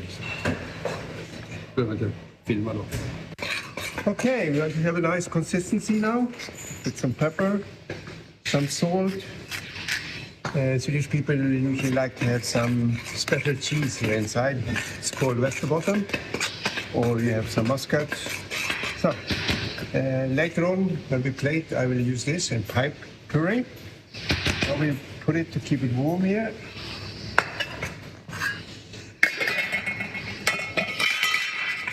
Oh, that was okay. Okay, so now it's time to look at the meat. So now it's maybe time to look at the meat, but before we will fry the mushrooms with some onions.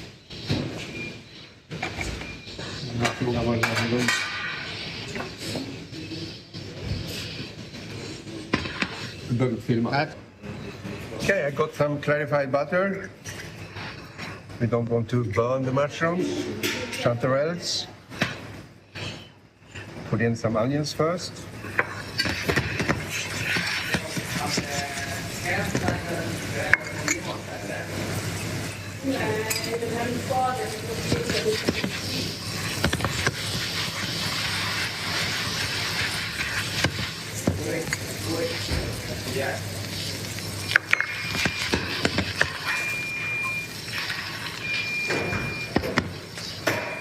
So while they're frying, I chop just some spring onions.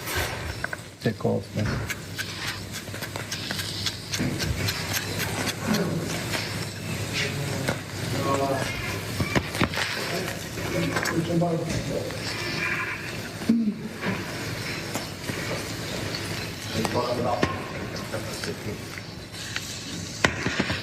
Now just make sure we don't burn the onions.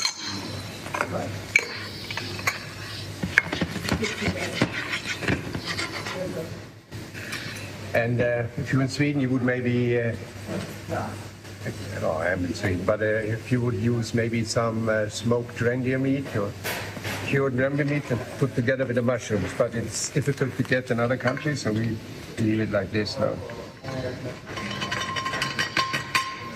So keep them warm here.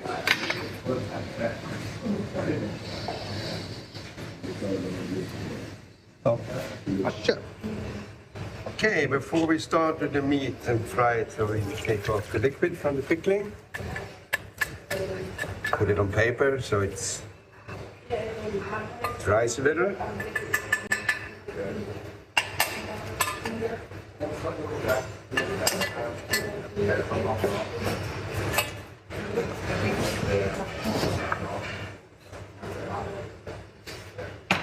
I will use my clarified butter again. Put some spring onions.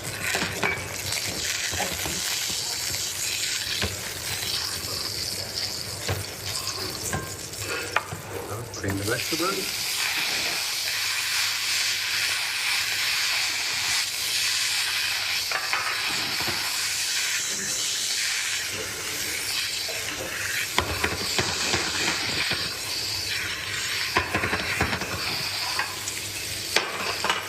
Making sure the leaves got a little tender, not too much. So I leave it on the side now.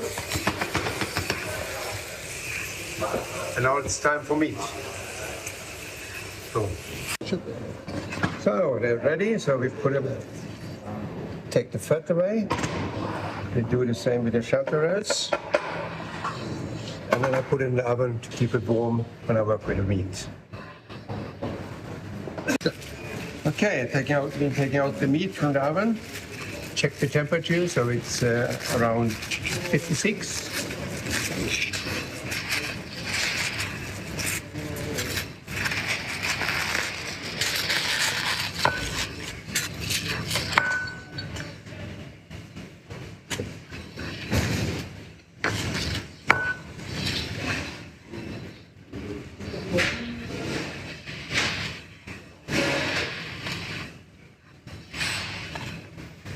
Just clean up a little.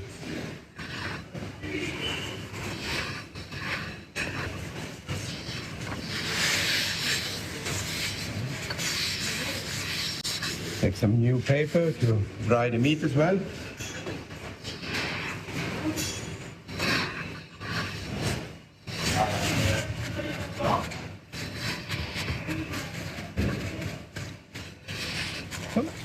Season it now with the black pepper, juniper berries, and salt. So remember, we had no seasoning when we put it in the steam. Okay. Now we take the clarified butter. Quite a lot now.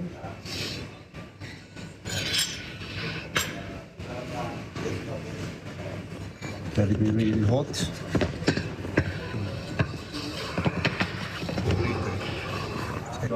Okay, it looks hot, so we just put it in. Yeah, nice sound. And I have prepared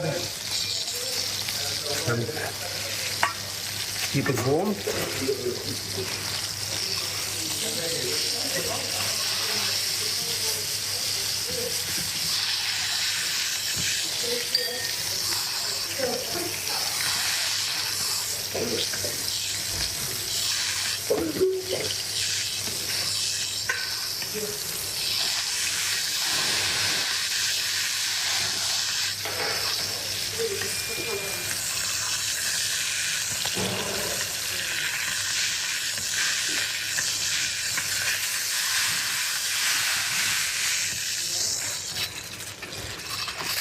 We just leave it to rest.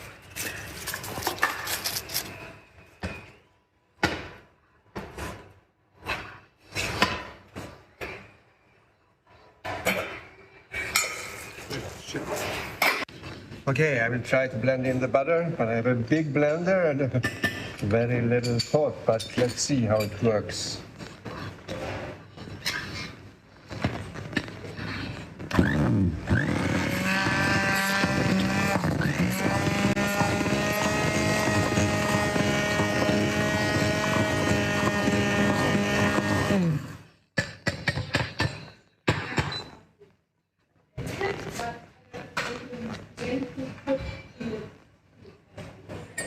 Last taste.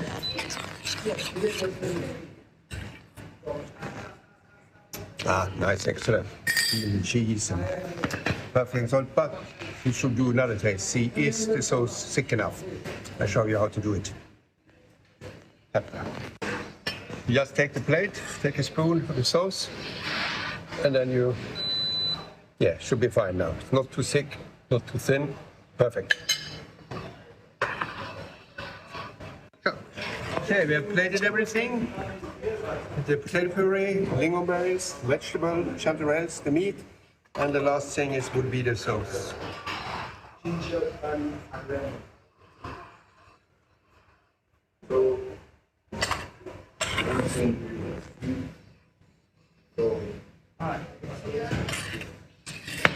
So, and then maybe we have just a little salt on top. Yes, that's a Swedish dish, reindeer.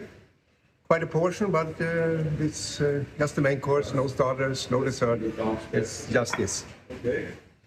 Thank you very much for joining me. Шеф Клоцкий, Chef Plotsky, thank you very much. Let's give a round of applause.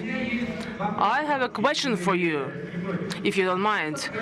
What is this beautiful restaurant where you were actually cooking that? It's outside 20 minutes with a boat from Stockholm. And we are open in summertime and now around Christmas. So we have about 300 people for the Christmas buffet every day. Ничего себе, такой вместитель. Wow, that is incredible. And you know that, well, right now we will be asking you to cook something for us. So, by the way, right now on the screen you can see a recipe. On the screen we are about to continue our dialogue with our chef cook, and we have a great opportunity just not to see how it is cooked, but also we can see a recipe. I am talking about the dish that has just been prepared by our super chef cook. So, I would like to say that we deep inside have an intention to go to Chef Klodsky, to his restaurant located, well, if I'm not mistaken, located somewhere on a. So, are you, Chef, are you gonna invite us? If yes, then when? Definitely, whenever you like, but it's just open during summertime and Christmas. So just join us. So beat it, что называется. Давайте так. Yes, let's make it this way. Thank you very much. Thank you. And we would really love just to make sure that we don't have any borders between our Arctic regions. And together with our northern family, we could actually celebrate different holidays and to eat these delicious things that you cook, just like you demonstrated in your video. Thank you.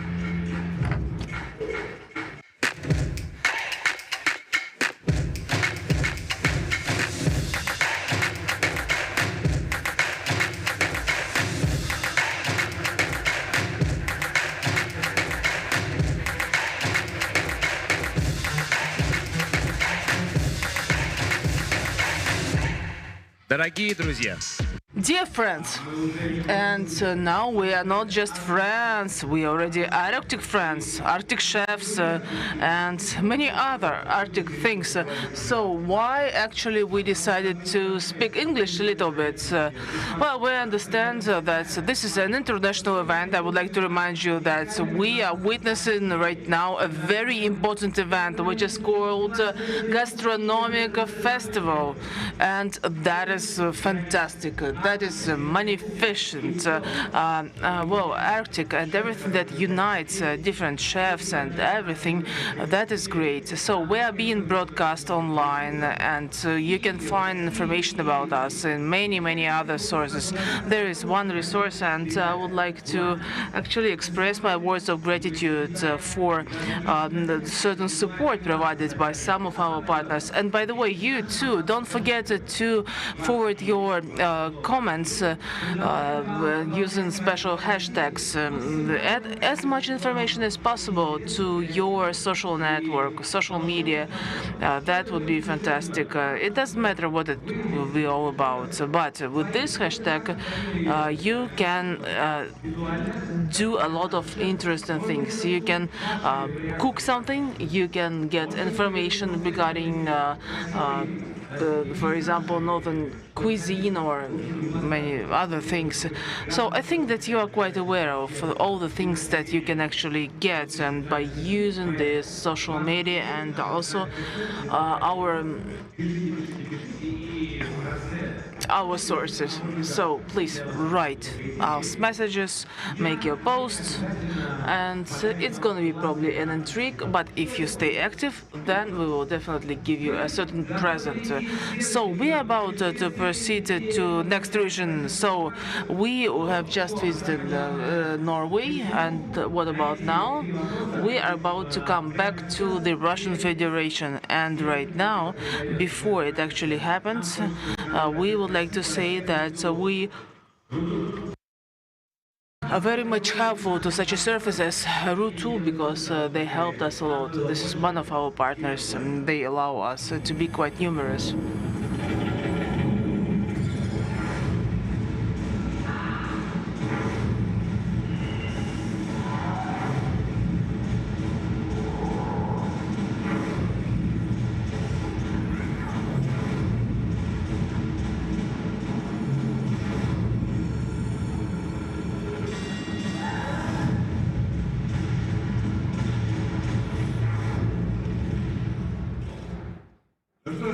So, I would like to thank our partners, yes, for their support, for everything. Thank you very much for writing us.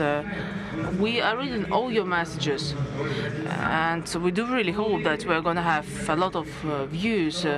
But, you know, speaking about our perspective, I think that you will be keeping a very even more closer eyes on our work if we invite you to our next Arctic region. Very tasty, very delicious. So let's take a look at the video.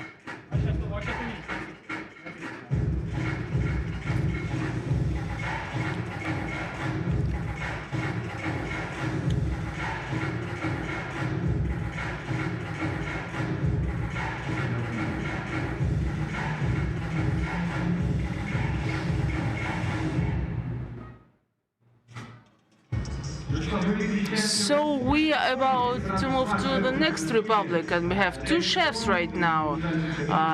Well, Dmitry and Anton, you are with us right now, and it's really great to have you with us. Well, we have enough food, enough things just to share with the rest of the audience. I think that, well, every chef in this studio who actually appears here, I mean, they all actually share very good energy with us. Yes, of course, it's very important. It's very important for any chef to act like that.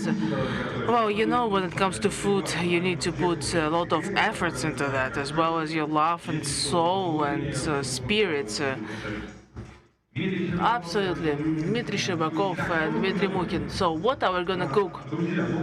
So, friends, we are gonna cook shanga from 2021. It's a brand new recipe. We already had it before, but we actually modified it a little bit. And now I'm gonna cook that with a special pastry and a special way. And I'm gonna use also for example, carrots and many other ingredients. Oh, okay, just a question for you. What is shanga, by the way? This is the face of our republic. So here you can see the main ingredients that we're gonna use, like celery root, tansy, thyme, rosemary, garlic, cream, port wine, salt, pepper. Speaking about shanga, well, this is like kind of our business card. That's what I would like to say. I would like to thank the organizers of this event, because in fact you are doing a great difference. You are doing a lot of things when you organize such events, and it's really great when we have a chance to exchange our experience, to share our recipes and things like that. The only thing that I wanted also to mention, Dmitry also mentioned that from our perspective, when it comes to modern cuisine, it's very important not just to share experience, but also to think about the history of the country, history of particular region. For example, in our particular case, it's been studied, well, I would say that Komi is a little bit closer to Russia, even though that is located behind the polar circle. Still we have a lot in common, and it's really great when we have such a chance to exchange our experience. So what else can I say? For example, in this recipe we used rye, but the point that it was planted by some people, not in our region, but in a neighboring region. We need to think about culture, about history of different regions, just to understand how it all works. So we decided to step aside from standards. And on one side, of course, we wanted to show our traditional recipes. On the other hand, we understand that everything is changes right now, and we can see that psychology changes. Well, also it is the case not only in Russia but in Europe and many other regions. So we decided to demonstrate some modern food for you, something that we cook right now for our customers. As for Shangan, well, I should say that you can already find it. You can find it in many other regions. You can find it in Finland, for example, and other countries. But we decided to choose a different path. We decided to take European technologies and to take the mentality of chef cooks there and substitute by some other thing. We think that this combination of European technologies as well as new approach to cuisine. Also, I mean, our new approach to the history, to the culture of the region of the country. This is something that could help us to really make a difference. I mean, to have a completely new approach to the whole thing. I would say that that was kind of adaptation to everything that we could have. Well, we decided to take everything that we can from our history, and we hope that if we share it in the right way, then it will actually resonate with people. So I have another question for you. I mean, something that you plan to cook, is it always a success? Well, almost. Well, of course, every actually dish consists of many ingredients and also spiritual ingredients. We always have to decide how to develop our business, how to think about our cuisine, and how to mix all those things together, like, for example, spiritual part, ingredients, and so on and so forth.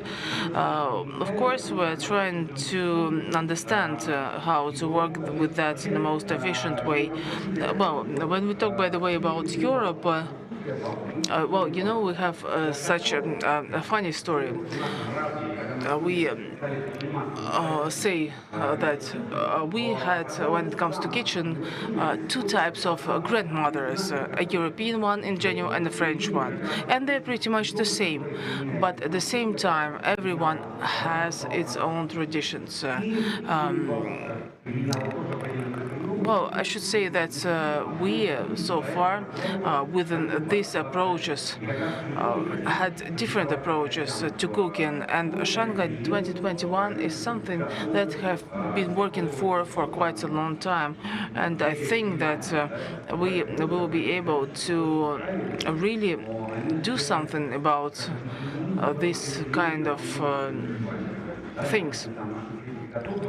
Something that was applicable and was normal several years ago and was absolutely palatable for our parents. Well, it was the case probably some time ago, but now we have to adapt our traditions a little bit to the new reality, to adjust it if we really want to stay there in the market. And at the same time, on one hand, we want to be in the market, at the other hand, we want to preserve uniqueness of our cuisine.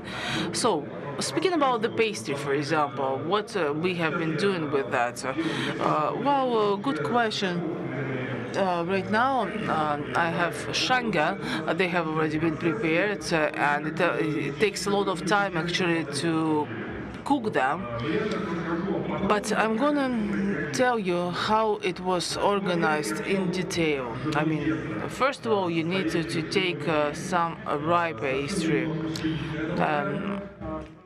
a bit of rye, and also fermented salt. It gives some kind of taste and aroma. As for the liquid part, if you really want to mix it, then you have to add some water. And I know that some of our colleagues will also be adding something, but usually I add some products there. For example, Ryazhenka, kefir, many others. Something that could be used for pastry. So right now you can see pastry that I have. And after that, I proceeded to the core element of the product. What I mean to say this kind of pastry and reindeer meat.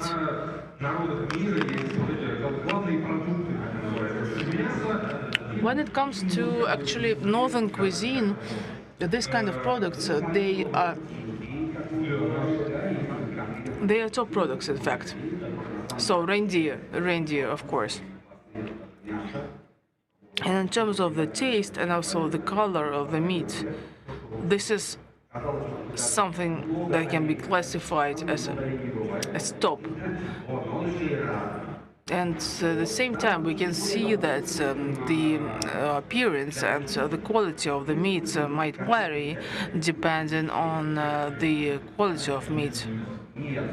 But meat, anyway, whatever the situation is, should be really soft and gentle, if you know what I mean. Well, yes, that's not what I wanted to bring about. You know that right now, for example, you made resort to French cuisine. By the way, have you heard about such a product which is called rillettes? It appeared in France, and there, I mean, you have to just cook meat for quite a prolonged period of time, and the longer you keep the meat in the oven, the better it is.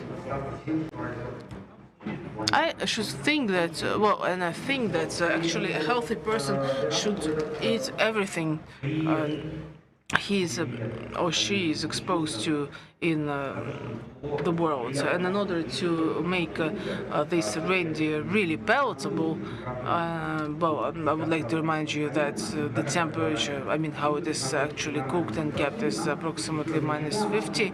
I mean, where they live.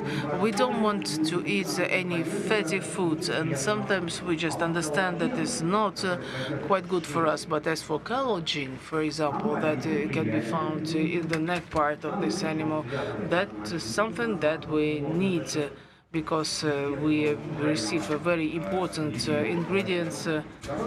And the second point is that collagen is very good for joints and for health in general. That is why here we decided to use neck specifically.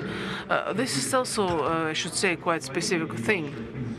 It's not easy to say yes or no to this product, but before we just go into more details, we should say that yes, collagen is a very good thing, but it's not always clear how we should actually use that. Me personally, I like to use this part from the anatomic point of view. If you really have a chance to chop some reindeer, if you have a chance to have it roasted, add some vegetables, if you can really add some celery, if you can use also some vegetables, that is really nice. Not to mention, I mean, a bottle of port wine. If you really have a chance to do that, that is really great. This is something that our predecessors never did.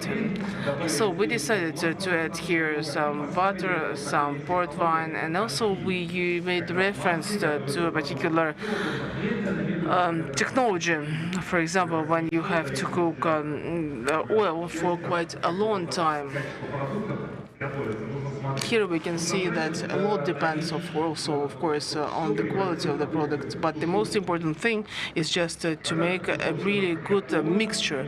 And when it is ready, when we add salt, when we add pepper, then we can start to work with rye pastry. And this is something that can be used for our guests later on. And when I say pastry, I meant to say that inside we have this. And also, don't forget about demi-glace. It is based on reindeer bones, right? Exactly. Then you just wrap it all up in pastry, decorate it in national format. Okay, of course. Then you just set the temperature of 210 degrees and put it in the oven. By the way, our viewers right now on the screen can see the screen. So you can see on the screen the recipe if you wish to cook rillette. Well, going back to history. Actually, the people who invented this dish, they were really wise and they've been using this technology, this process, and they enjoyed it. For example, they cooked food once a day in the morning or in the first half of the day. And then they put it in the furnace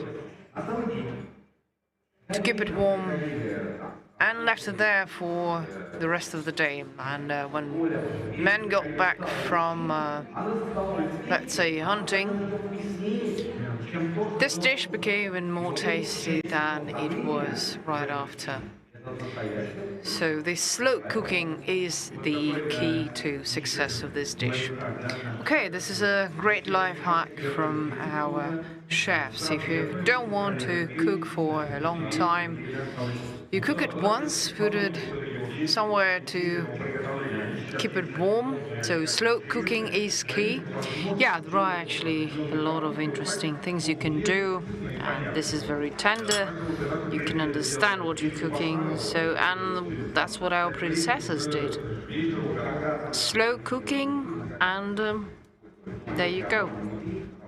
And actually the furnaces were massive, and they really kept the product really warm. It was actual slow cooking. So, what else? Quick question. How many degrees? 210. And time? 18-20 minutes, depending on the size. We have two types. I have a small one for our guests and a big portion just to show you what it looks like. Okay, going back to what you decided to add. What is it? Right, so I just want to finish this Pie Story 2021. This Shanga thing, it's an open pie, traditionally, but in this case it's a closed pie. So it's a know-how that we decided to introduce, because if it's going to be an open type rillette, it's going to be different from the closed type. So somehow we have improved what they used to be. So we've updated it, upgraded it, and we've used new technology, and now it's more delicate, it's more interesting, it's more understandable, and it's more tasty. So if we dive deep into the European technology, then we can go for two types of sauces. We had Friggero, we had many other words, but brisque is very popular in French cuisine. When in Marseille they have plenty of fish and shrimps left, they start to cook this. So we thought that in Como we don't have shrimps, so no secret here. But we have plenty of vegetables, and most popular, and I really hope it will become even more popular now, two very interesting vegetables. Turnip, perhaps you remember it from the Russian folklore. Actually, yes, I remember something like that, but I don't think I ever tasted anything that includes turnip. Right, but oh, carrots, I believe they had carrots, right? Yes. And you can use some other, for example, radish. And if you remember, it's quite good, quite tasty. So we decided to upgrade this to this technology. Okay, basically that's what Anton described, plenty of vegetables. We don't have seafood, that's why we have plenty of vegetables. We use them.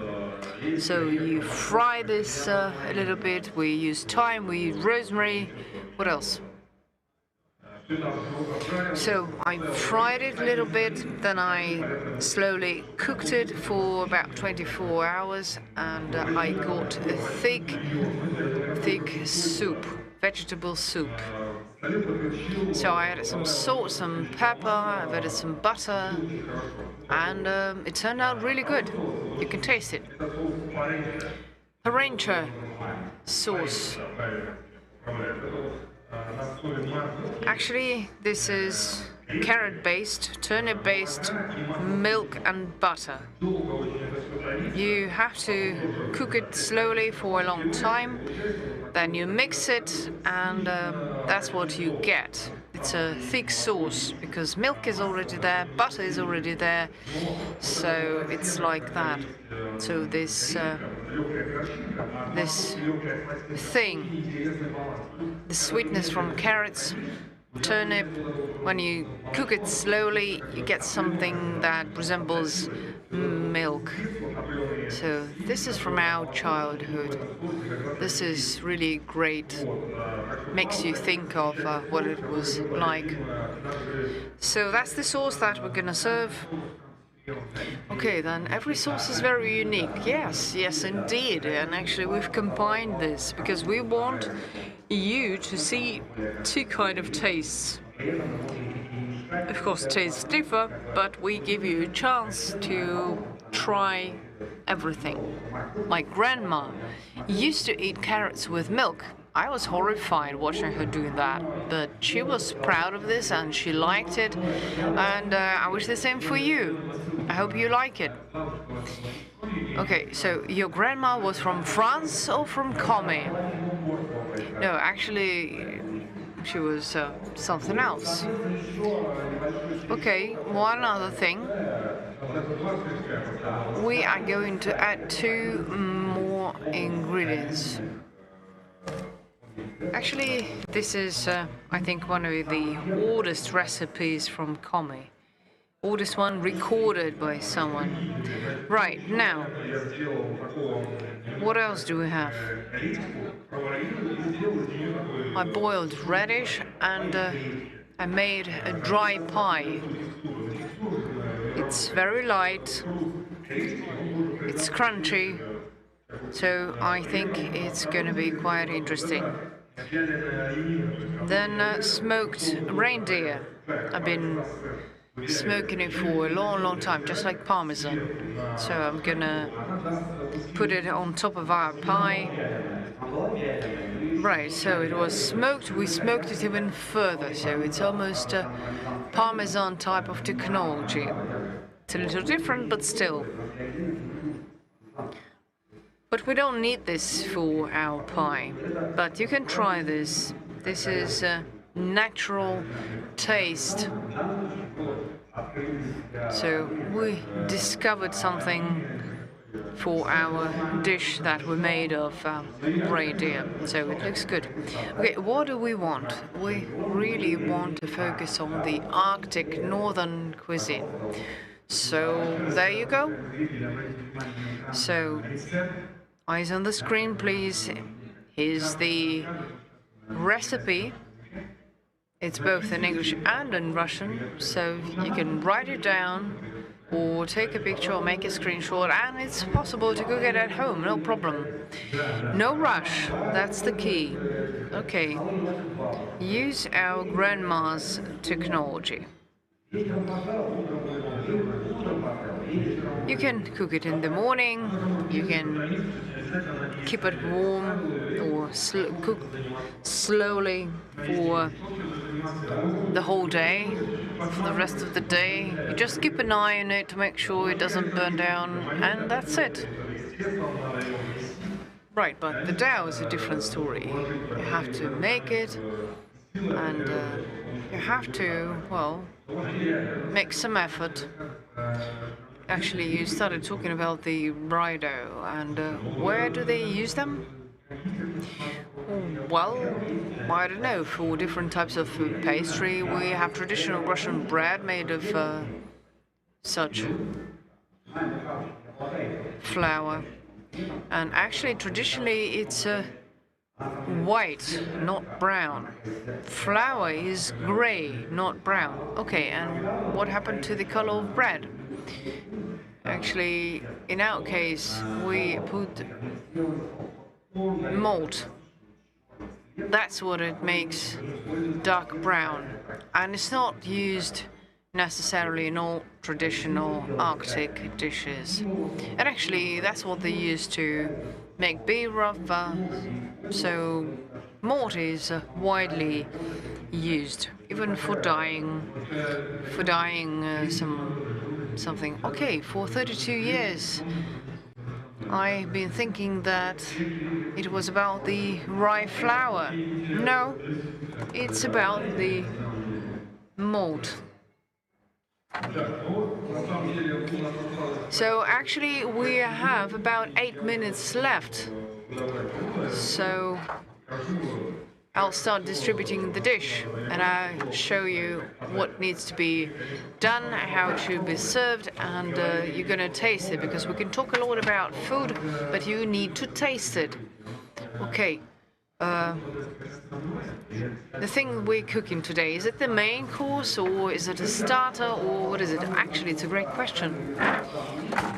Initially, this Shanghai pie, it used to be just a pie, not exactly a dish. It was like a side dish. And recently they started doing it with potatoes, which is wrong. So this is some kind of a street food. But this is restaurant food, so this is sort of a main course. You can use it as a hot dish or full-fledged main course that we actually wanted to make. Because when people tasting cold starters, they still want something hot, which is good. Well, I can't do this properly right here, in a proper habit pot, but anyway, all chefs are using restaurant technology. So this restaurant trick, on the one hand, you are getting a full-fledged dish. So you cut it into pieces and here you are. It's a full-fledged, very filling main course. Okay, as far as I understand, you've upgraded the old technology. It used to be an open type pie, now it's closed type pie, and everything stays inside. Exactly. Exactly. And actually, Dimitri already said that the taste is very peculiar and it's very intense, and it turns into sauce, juice, which you wish to keep inside and not lose it, not let it disappear. Okay, that's how you can actually upgrade and improve the dish. Well, I haven't tasted yet, and I think it's much better than just a standard pie. I think that such events are even more interesting, and they make you change way of thinking, they enrich us, they enlighten us, and chefs share best practices, we exchange experience, knowledge, which is great. This is something that we need, and as they say, the key to the heart of a man goes through its bowels, but I think actually it's vice versa. It's about women, not men. And about tourists, that's the key. That's how you find a way to their heart. Your stomach, that's what matters. So I highly recommend you taste this, because this is amazing. So as they say, this is an integral part of tourism. So it's the picture and it's the stomach. You walk around, you look around, you see something, you want to taste it, you want to eat. Your stomach sends a signal, and here you are. If you So yes, well, actually, we say what you have seen, what you have tasted, and things like that. Well, inevitably, we always ask those questions about foods. And thanks to such a festival, we even physically didn't have a chance to go to some regions, but still we have a chance to taste some of the delicious dishes that are cooked there. And it's a great honor for us to participate in this kind of events and to tackle all those creative tasks and to move forward to see what is interesting on this in that region. It's very correct. It's very important. That's very nice. So I have another question. Fish or meat? You know, like they ask on the airplane. Fish or meat? Well, you know, we well live in certain periods of times.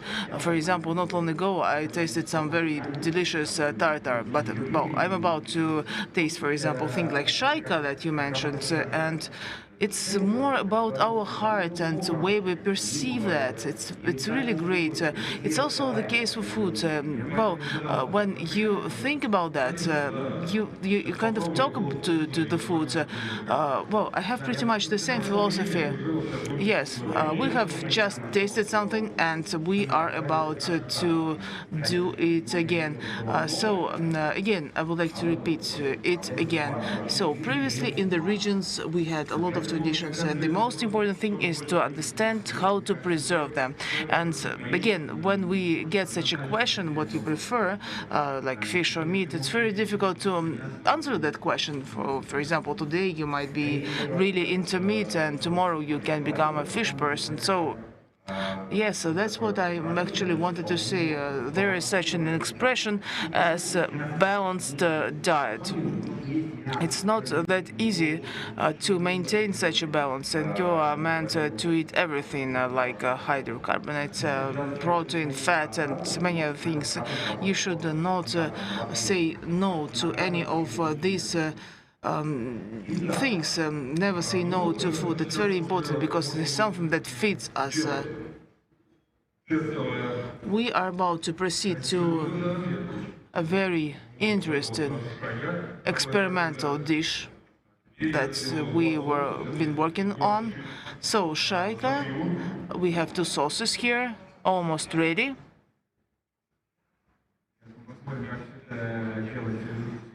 And now we would like to see how it actually served, how it is cooked.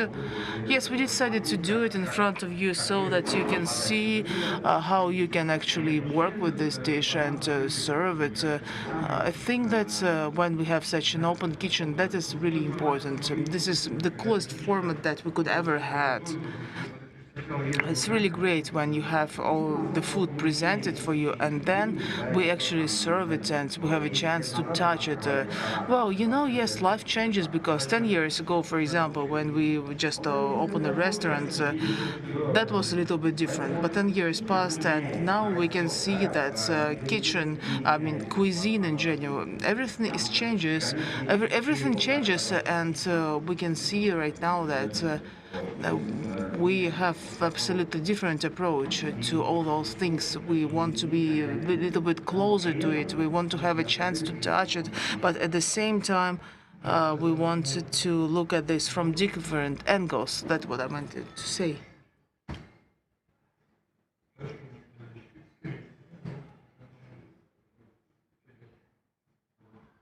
Calibers, have you taken that or not?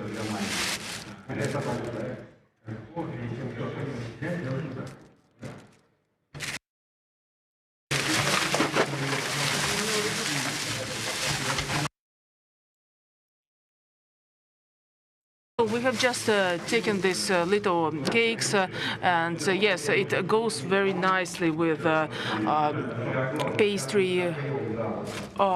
It can be used. And by the way, I want just to take a picture of it and also add 2 hashtags and to post it. Oh, yes, I can do that. And I hope that our super camera will follow us in all our actions. A reindeer and 2 sauces. That is impossible. I mean, incredible, really. And the flavor is so nice.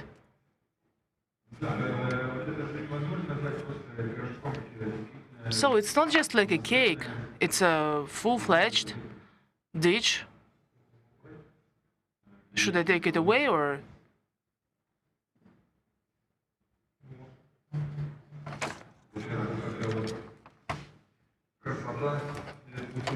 Well, that is really beautiful. That is really beautiful, and I really like the smell of it.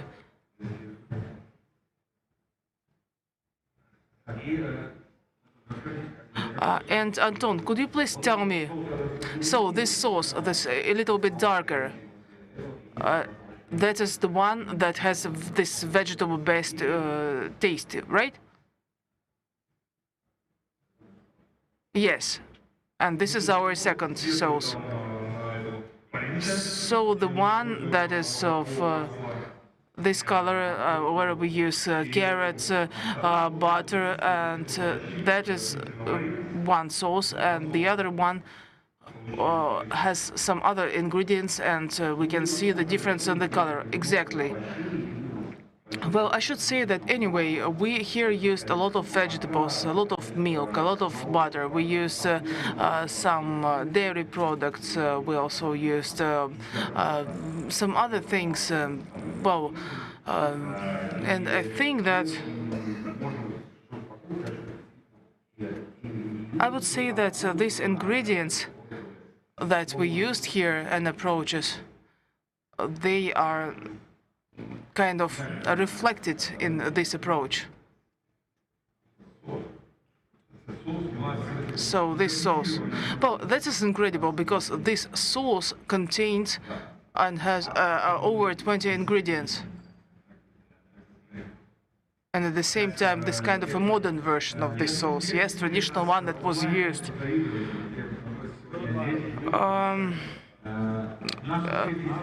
Well, right now we have quite a unique opportunity to taste something straight from the furnace. And I really wanted to be as ready, ready as soon as possible. Here we can see the main ingredients, and we are now working with our four hands.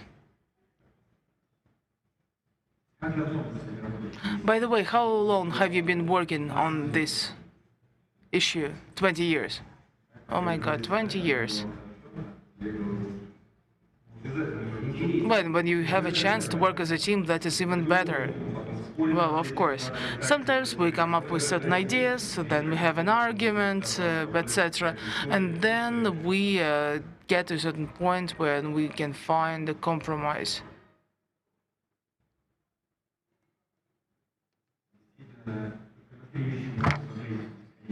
So there are three things that you can actually observe for infinite time.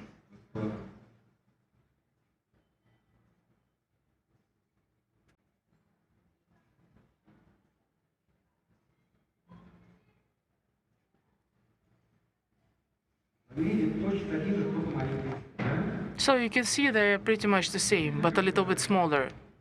Yes. Well, I think that in our cuisine it could be, be classified as one of the main snacks. Why it is just given like as a side dish? I mean, it could be more of a main dish, main course. Well, I should say that it can be served in different ways, as a main course, as a snack. It can be also served in a good restaurant. So I would say that right now we have a lot of room for adjustment. I would classify this course as a restaurant one.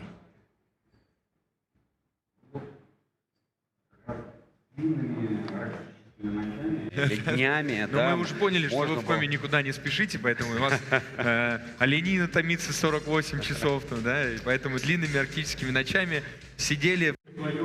So actually it was long Arctic night, maybe several nights, when we've been thinking about this and we came up with this amazing dish.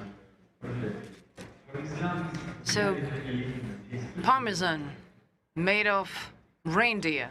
Have you heard of anything like that before?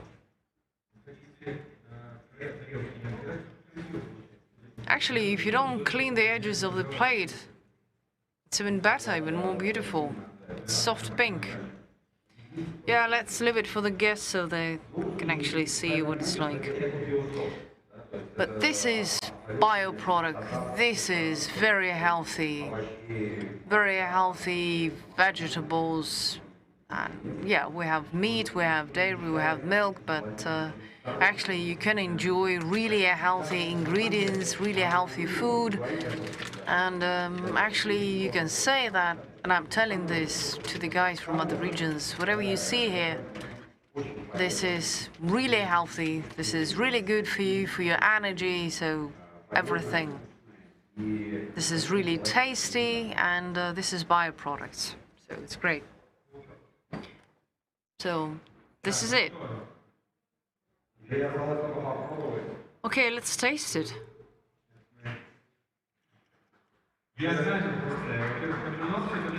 Actually, I've been looking at how you've been cooking, and now it looks beautiful. I'm sure that everyone who's here with us offline would be happy to taste this. So this dish is called Shanghai Pie 2021.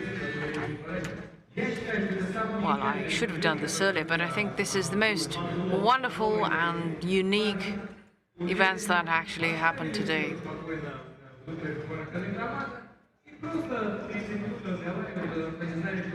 This has been really relaxed.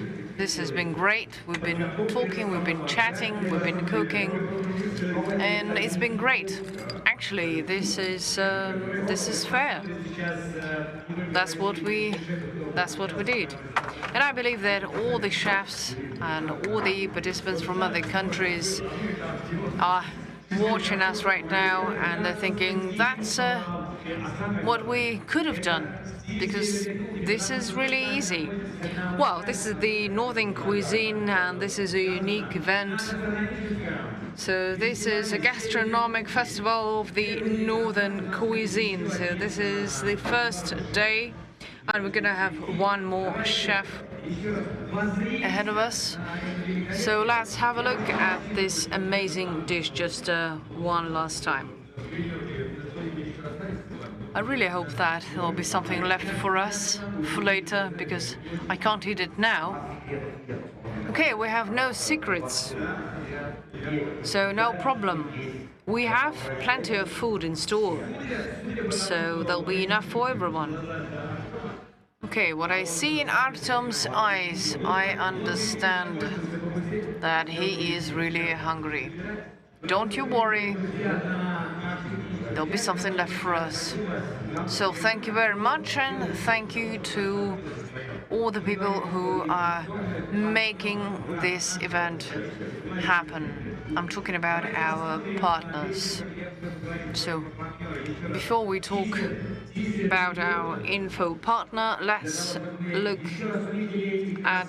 a look at another video of the region. The hashtag is Arctic Has, and Arctic has such chefs. Arctic has to drink, to eat, so many interesting and tasty things. So here's the video.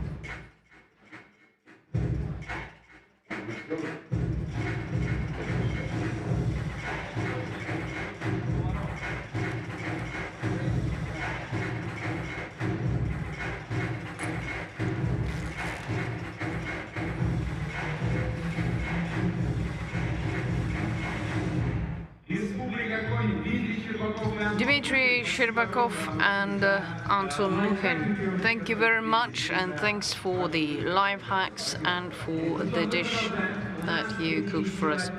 Okay, moving on, we have another amazing, magic, beautiful and full of different tastes. Pause.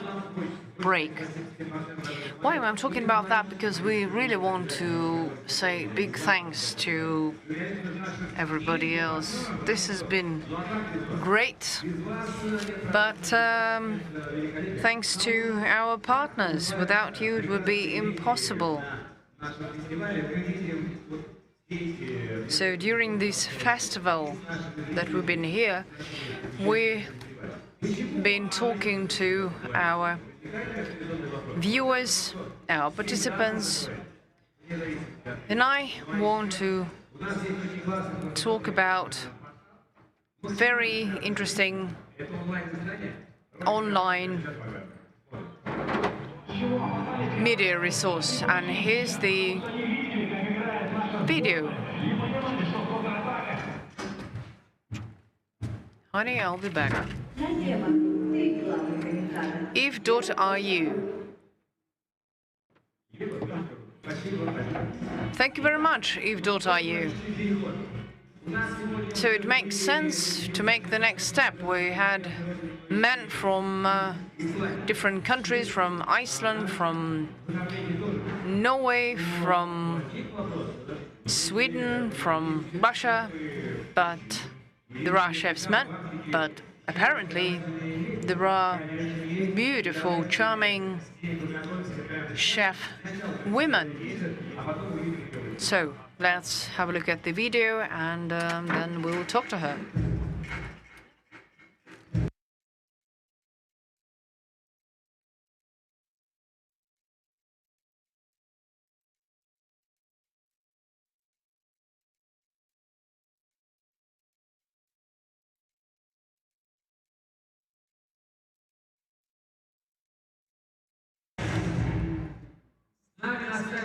And right now we're joined by a special country sharing very important information about Russia, Canada with us.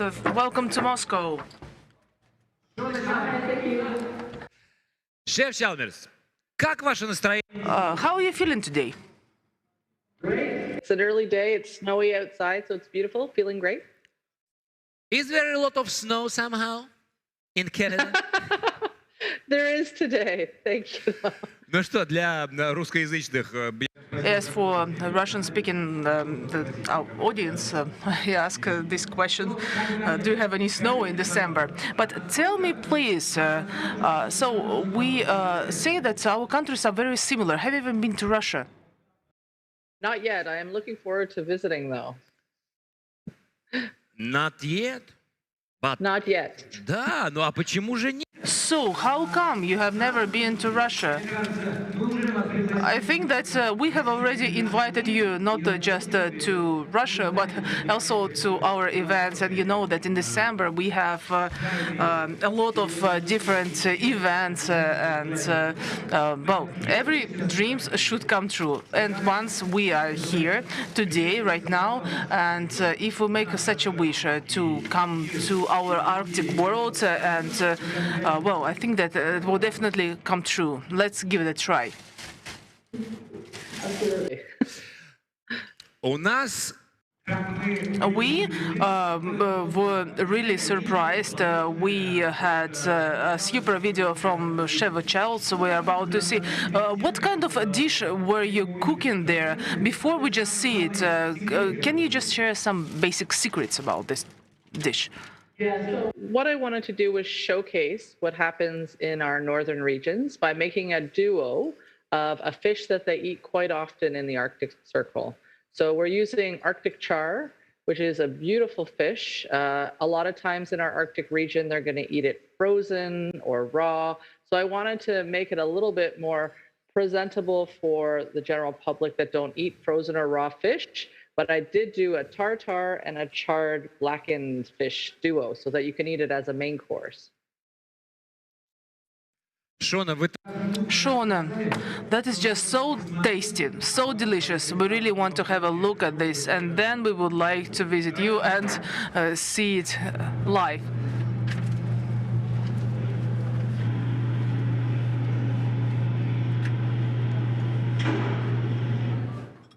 Arctic char. You're going to take your beautiful piece of filet that is boneless. You are going to butter it. So it's coated in butter. You're going to take your barbecue spice rub, that spice blend we had talked about, and just pat it over top. Turn over your fish. You want it on both sides, the butter and the spice, well coated. This is what really makes that blackened flavor. Once that's ready, your pan is nice and hot.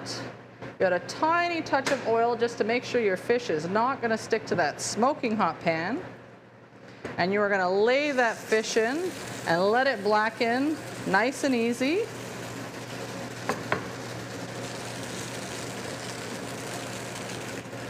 It is going to smoke, so hopefully you have a hood fan where you're cooking.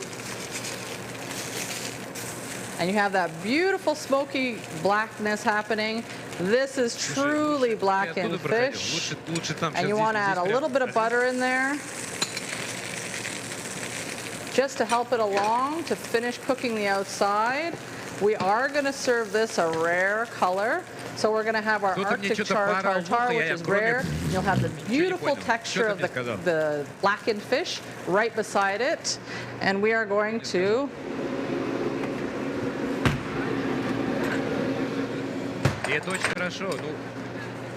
finish this with a little bit of lemon juice really quickly when the fish is near done, just in the pan. Such a beautiful flavor. Add in some whole butter.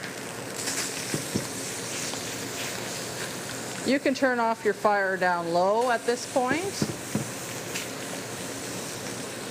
You can baste your fish, butter baste it, so that blackening is really enhanced, gives it a nice sheen, and adds richness to that fish. Because it's a pretty lean fish, the Arctic char. This is going to be our blackened fish that we'll go to the plate with. Ready to go.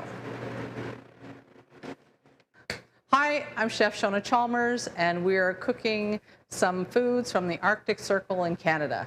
Today, we are going to be cooking the beautiful Arctic char, one of my favorite fish, really a great fish to work with, to cook with, and to enjoy raw, which we're going to learn about today. And it is lean. It has a beautiful texture, color, and flavor. It is so versatile. And we are going to show you a little bit about what we do with it here creatively in Canada. So one of the things we're going to be using today is a bannock. Some of you may know this from other regions in the world, especially up in the UK, they have a bannock. So the bannock is not an indigenous food here in Canada. It happened when Europeans came over, but it's become a staple with what we do with our indigenous food today in the Arctic region. So I've made one here, and I didn't use wheat flour. Wheat flour isn't really a part of their diet. They more often will use a whole grain or corn flour, or sometimes roots and rhizomes ground up. So they make a different type of flour to use. They use a lard and then some baking powder, touch of salt and cold water. And you just mix it in, just make a course meal, patty it, and then you can do it in a fry pan. Usually you'll use a cast iron pan and cook it over a low, slow heat. In the Arctic, quite often what they'll do is they'll have a rock and they'll get it really nice and hot and cook it nice and slow on top of there. And this you can have with anything you eat. So we're going to be using it today a little differently, not just as a whole piece. We're going to be making some toasts out of it and serving it along with our Arctic char. So we'll show you what's coming next, but I just want you to really see how beautiful this fish is. It was only caught 3 days ago here in Canada. So excited to share it with you. Segment one. Yeah. I think so. I think I can move with that. So I'm going to chop all the bits for the tartare. So we will pull out what's needed for the tartare. I will move my fish into the fridge.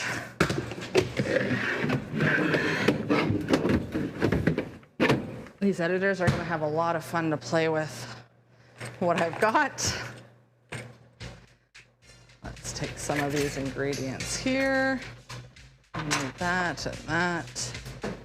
And one of these. I think when you use the blackening part, maybe that's when you make a note for the editor. Yeah, that it goes in a little further back, yeah. All right, so let's talk about Arctic char tartare. That's a tongue twister if ever I heard it. So what we're going to do is put some of the flavors in. Traditionally, the Arctic char is often eaten raw or frozen raw and saved for later as they travel. Quite often in the diet of our Arctic Circle, it's very heavy in protein, very heavy in fats, and quite low in vegetation because there isn't a lot growing up there. I've embellished a little bit today just to give us a little more flavors, but it is traditionally very simple and plain with really beautiful proteins. So what we're going to have in ours today is I have a really traditional flavor that's from here in Northern Ontario and in Southern Ontario as well. It's called sumac. It has a beautiful citrusy flavor, so I like to use that in with the mixture for the tartare. I'm also going to use what's called cloudberries. They're also known as a bake apple. So a bake apple, this is in the Northern Maritimes. So in the northern regions of Canada, over on the East Coast, I've tried to pick parts of the Arctic Circle that are sort of across our country, because our country is quite broad and I wanted to be as inclusive with this recipe as possible. So this is a bake apple preserve, really delicious and sweet, and has some sort of citrus notes as well. So you're getting that the Arctic char is going to go really well with some citrus flavors. I have some fresh parsley here. And I also have a little bit of seaweed that I've ground up. So that beautiful seaweed flavor. Kelp is really popular in their diet, so nutritionally balanced and really great for you. So we're gonna chop up some parsley really fine. You can use flat leaf or curly parsley. You're just gonna chop this up nice and fine. It gives it a nice freshness, color, super flavor. We are gonna add a little bit of orange in with this as well. So we've got our parsley nicely chopped here.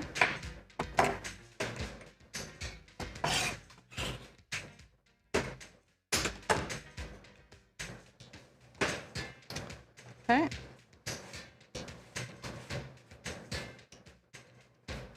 We're going to put in some chives into it as well. A little more traditionally French tartare style, but really beautiful flavors. As I said, this is a little bit of a play to give it a modern twist on what happens in our Arctic Circle here in Canada.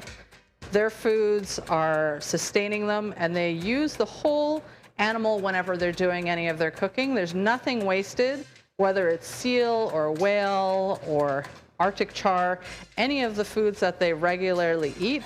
It's used to its fullest, so there's nothing wasted. And it feeds a whole community, and they make sure they share it with the whole community as well. So we've got our chives ready, got our parsley ready. We're going to do a little bit of orange zest and orange juice as well. So we'll set that aside. More noise than I want. Okay. So we're going to do a little orange zest. So you can use a zester. I just use a simple grater box. And you're just going to take a little bit of that zest off there. So you get the oils from the orange, that nice freshness. It's going to be beautiful with the tartare. Okay, so we have that done. We're going to take some of the orange juice and we will juice that.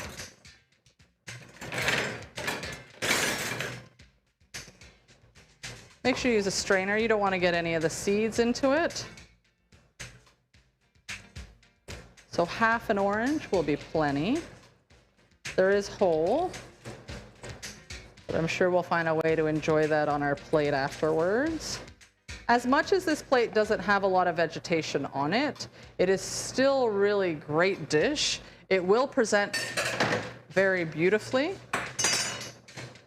So we have our orange zest, our orange juice. We have our sumac. I'm going to use a little bit of olive oil. You can use whatever flavored oil if you'd like as well. I'm going to use a little bit of cider vinegar if I need for the acid, but we should be okay. And I'm going to do a small bit of really fine chopped onion.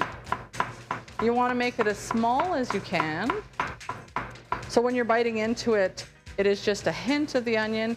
And please keep in mind when you're doing a dish like this, especially with tartare, you're doing it as close to service time as you can. So I'm going to prep all the pieces. I'm going to chop everything, and then we'll put it together right before we plate it, because you want that nice freshness, and you don't want everything tasting oniony. You just want a background flavor of that really nice onion flavor to give it some pop. So we've got our onion really well chopped here. Okay.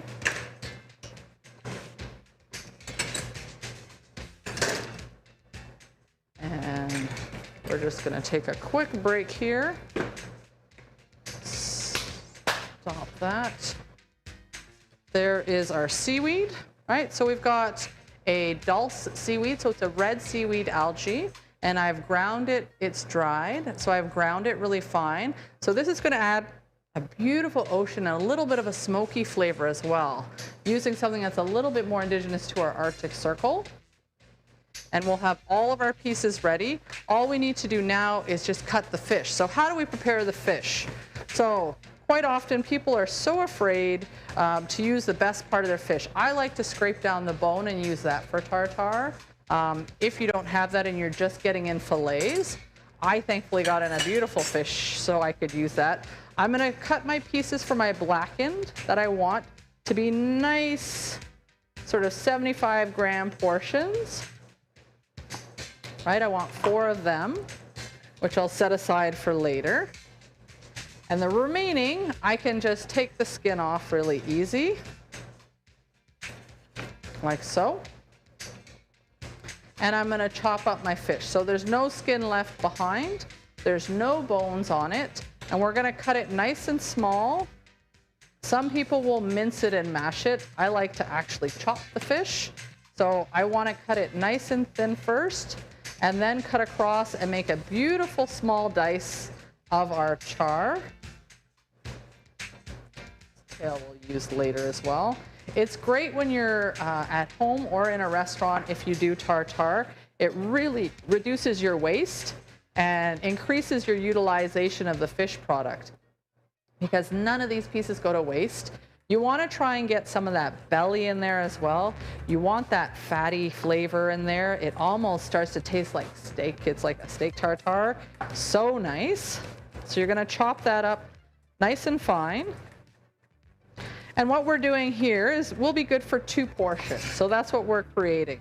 So I'm going to have my 2 portions for tartare. Again, nice and thin. Butterfly that open.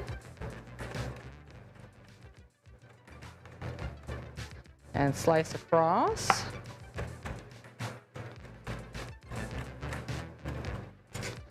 Okay, just gonna take a bowl here. So this tartare you can have ready. You can have your fish, just make sure it's covered well so it doesn't oxidize. You can have all your ingredients ready, and then when you're ready for service time, we're just gonna mix and taste, and we're gonna bake off our bannock and then you serve it with it. So this could be an appetizer by itself, but what we're gonna do today, a little more fun, we're gonna do a duo of Arctic char. So we're gonna have the Arctic char as a tartare, and we're gonna do it blackened.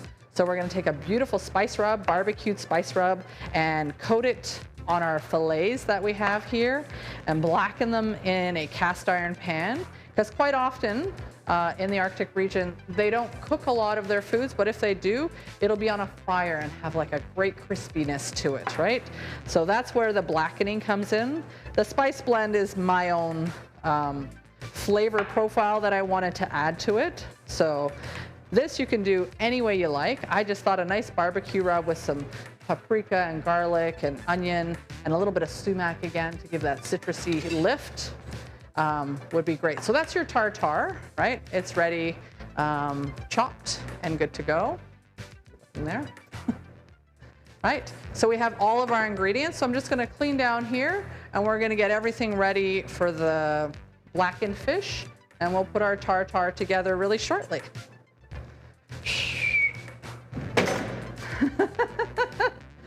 That's a long ass piece.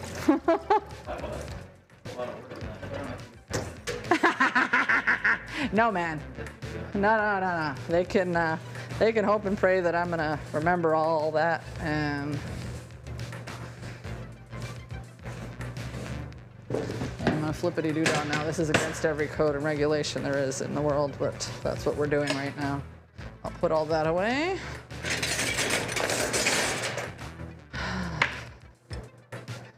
You, my friend, are too heavy a spoon. That is the real problem. Where's my light spoons? I need little spoons. So, we have all of our stuff.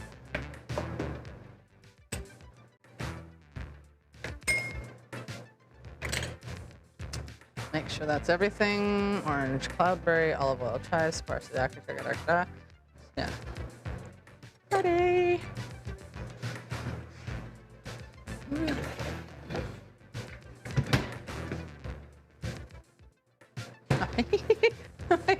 missing a whole tray somehow. I'll get rid of this stuff after. Okay. All right. Can you see to here? You can't see to there, right? Stupid. Still on, right? Still filming? Can you see there? That one? Yeah, yeah. That's okay?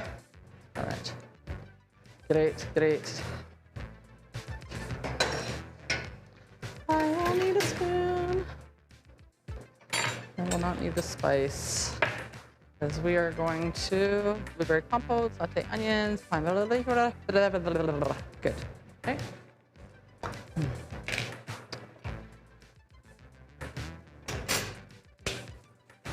So next, we're going to prepare a blueberry compote. Quite often, you'll find that blueberries are used in a lot of our northern cuisine in around the Arctic. There's wild blueberries growing, and they are done into a conserve or a preserve like this one. We're going to make a savory compote with it. If you can get fresh wild blueberries, that is preferable. It is a very short season though, so you want to get them while you can and use them if you are able. We here today are going to use a compote. And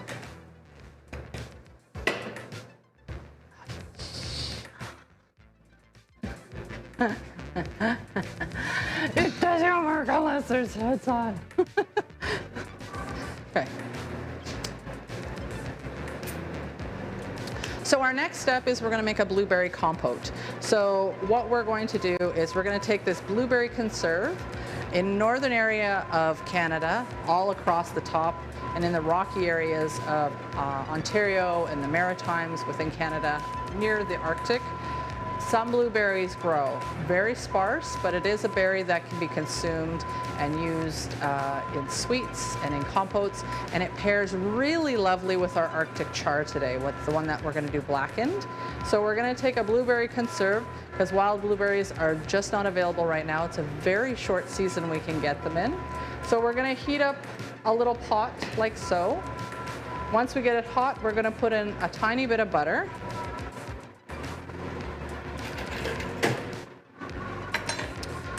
So while that butter is just softening up, I am just going to chop a little bit of onion.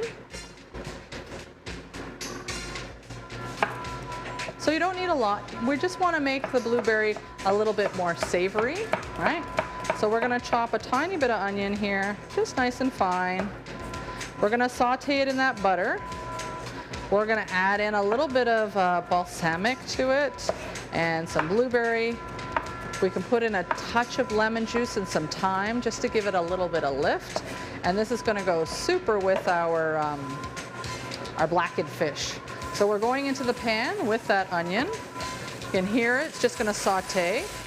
Now we're not looking for a lot of color, we're just looking to saute it so that it's softened.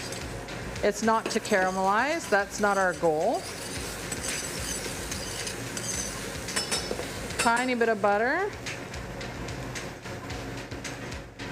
All right. Once that starts to happen, we'll add our blueberry conserve into there. So nice. I made this summer with wild blueberries, so it's delicious. You're going to add about 2 teaspoons of balsamic. Oh, the flavors. So that's coming together nicely. We have some fresh thyme. Just going to chop it a little bit finer. You don't want any big pieces. I've just picked the leaves. So that's going to just give it a little bit of savoriness. Into the pot. We're just going to give that a stir. It's not going to take a lot to get done. If you had fresh berries, it may take a little longer to cook out. But this is pretty quick, like it's almost the thickness we want now. We'll see how that is when it softens. We'll let it go a little bit longer. Oh, smells so good. I'm just gonna put a tiny bit of lemon juice, just a squeeze, just to lift and elevate that flavor a little bit. Those are the secrets no one tells you. So that's our conserve, and the compote is ready to go along with our blackened fish.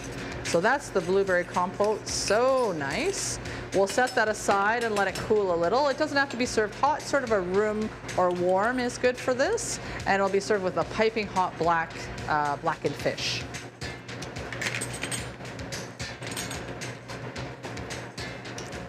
Yeah, I'm gonna move this. And my conserve is gonna go back here.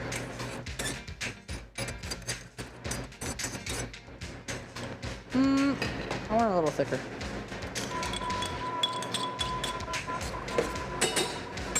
You do your thing.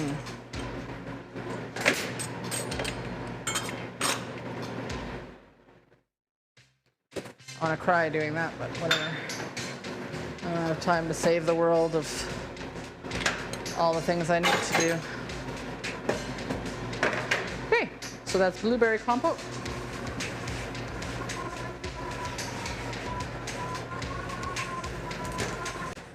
That's better. And actually hit it with some butter. That's, I have that.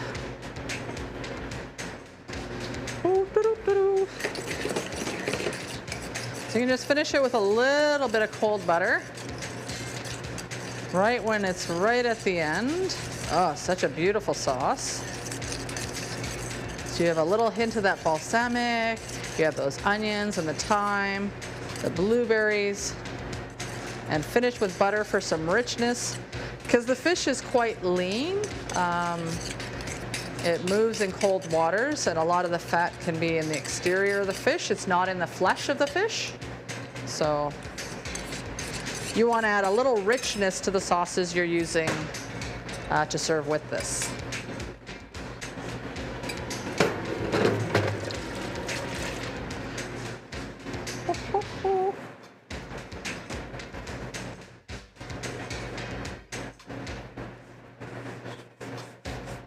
How's it seeming over there?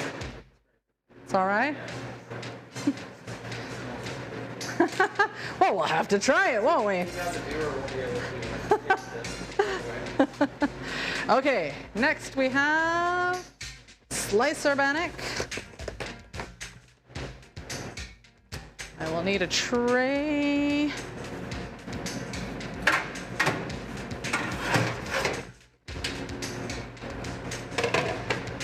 And a bread knife. And a bread knife.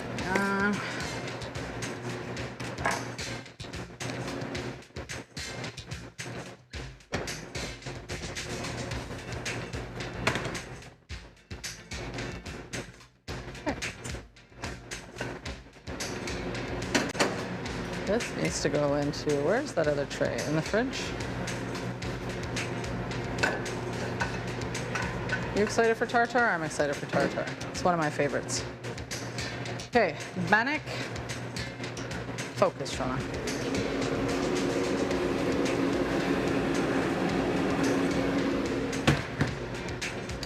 I have a oil and a brush.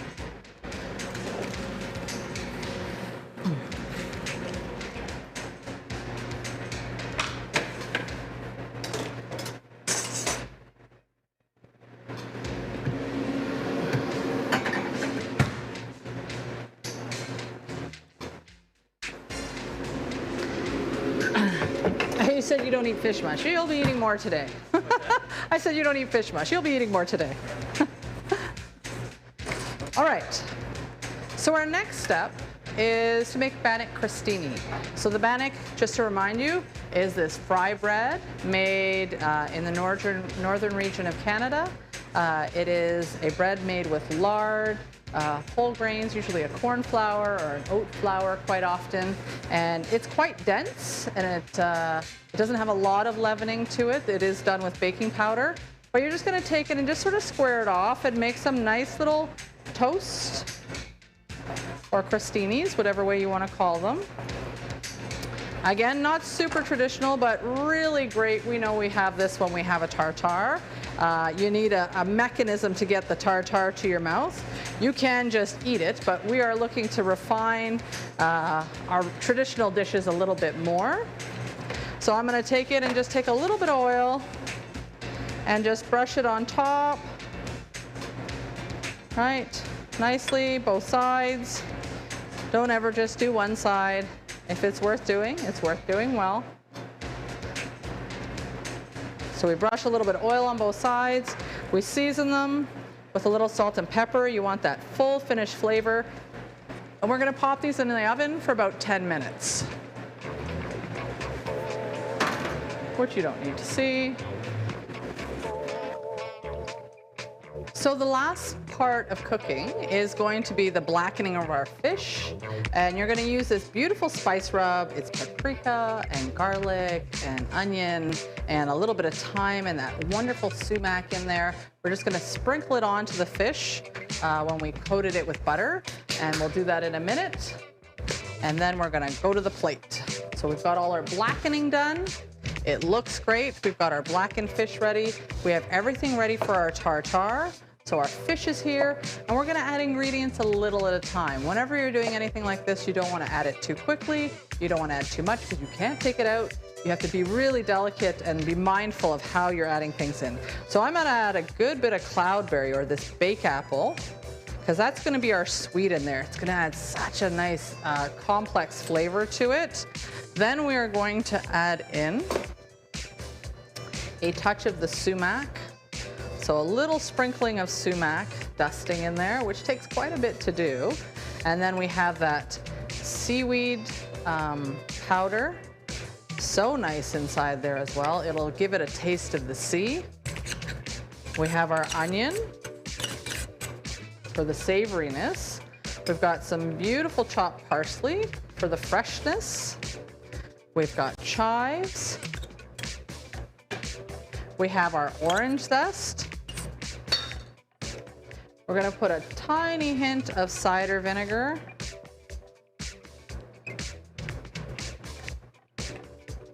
And some olive oil.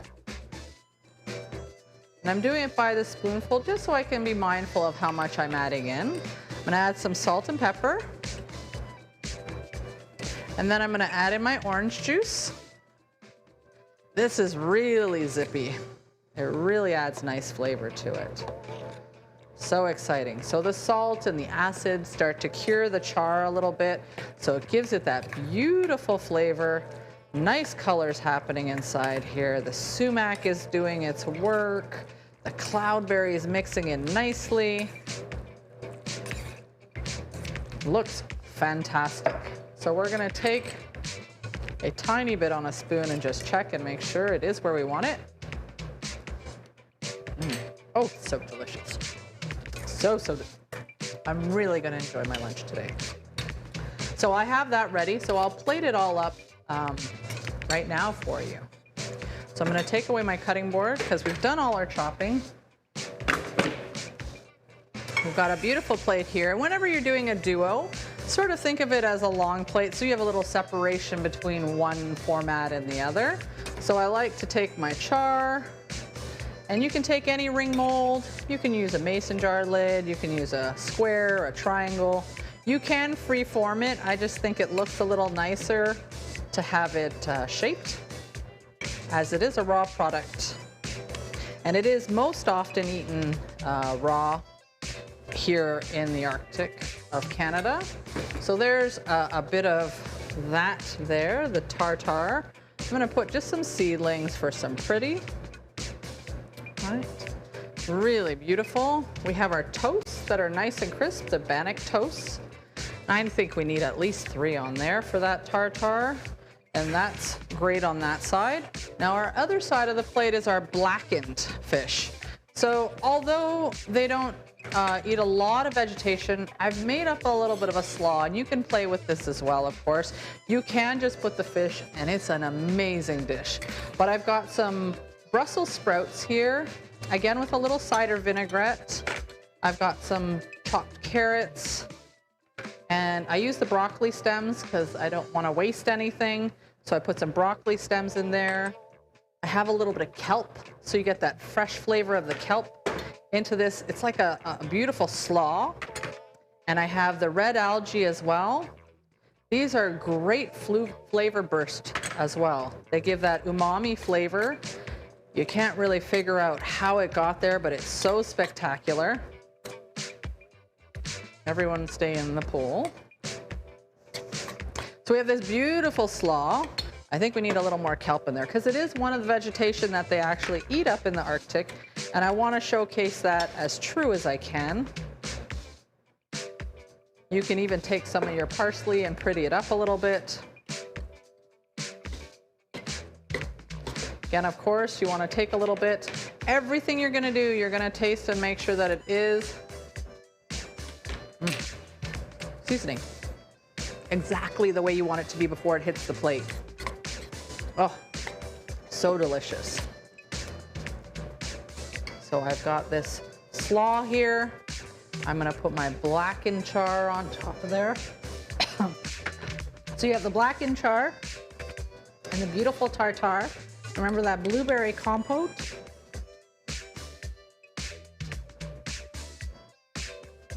On and off the dish. And that is your plate ready.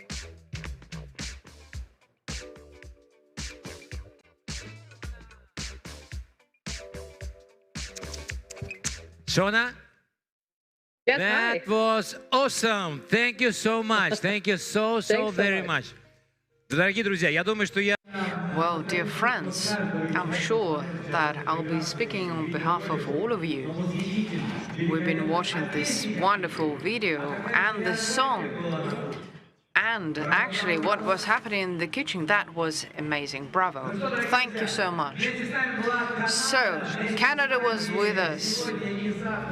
So, today and tomorrow, the whole Arctic world is with us. So, once again, big thank you goes to our chef from Canada. We've been amazed, surprised.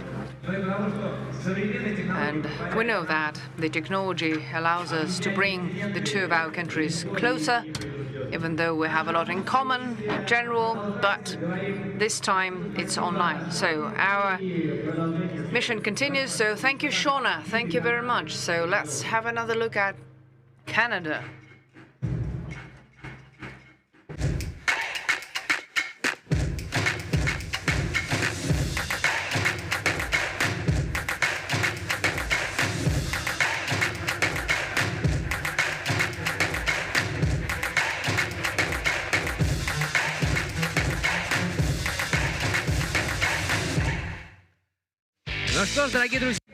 So, dear friends, so here goes day one, very tasty one. You know, it's really difficult for me to stand up straight because I've eaten too much. So, I think you would agree that even though we are in such format, we see plates, we see all those beautiful dishes, we want to taste them.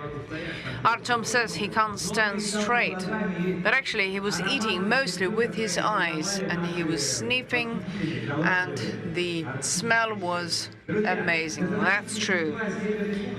So our festival will continue. Today is only day one. Can you imagine what awaits us tomorrow? No, but we have 4 more chefs from the Russian Federation and 3 chefs from other countries. So do not forget about that. And do comment on what you see, share emotions, and we have a chance not only to write each other, but we can share emotions. So you can go back to the recipes that we've showed you before. So try and do this in your kitchen. Actually, Artem wants to be assistant chef, so perhaps tonight his life will change. No, perhaps not my life, but the life of people around me. I will finally learn how to cook. Okay, so do not forget about hashtags Arctic Has. Do not forget about photos, emotions, You can write whatever you like. The more creative your post is, the better. The more they reflect your vision of the North, the higher the probabilities that you will get great Arctic presence from participating regions. So, day one. Goodbye, day one. But before we say goodbye, I would like to thank all the people without whom it would have been impossible. Can you imagine working without a mic? No. Shooting something without a camera? No.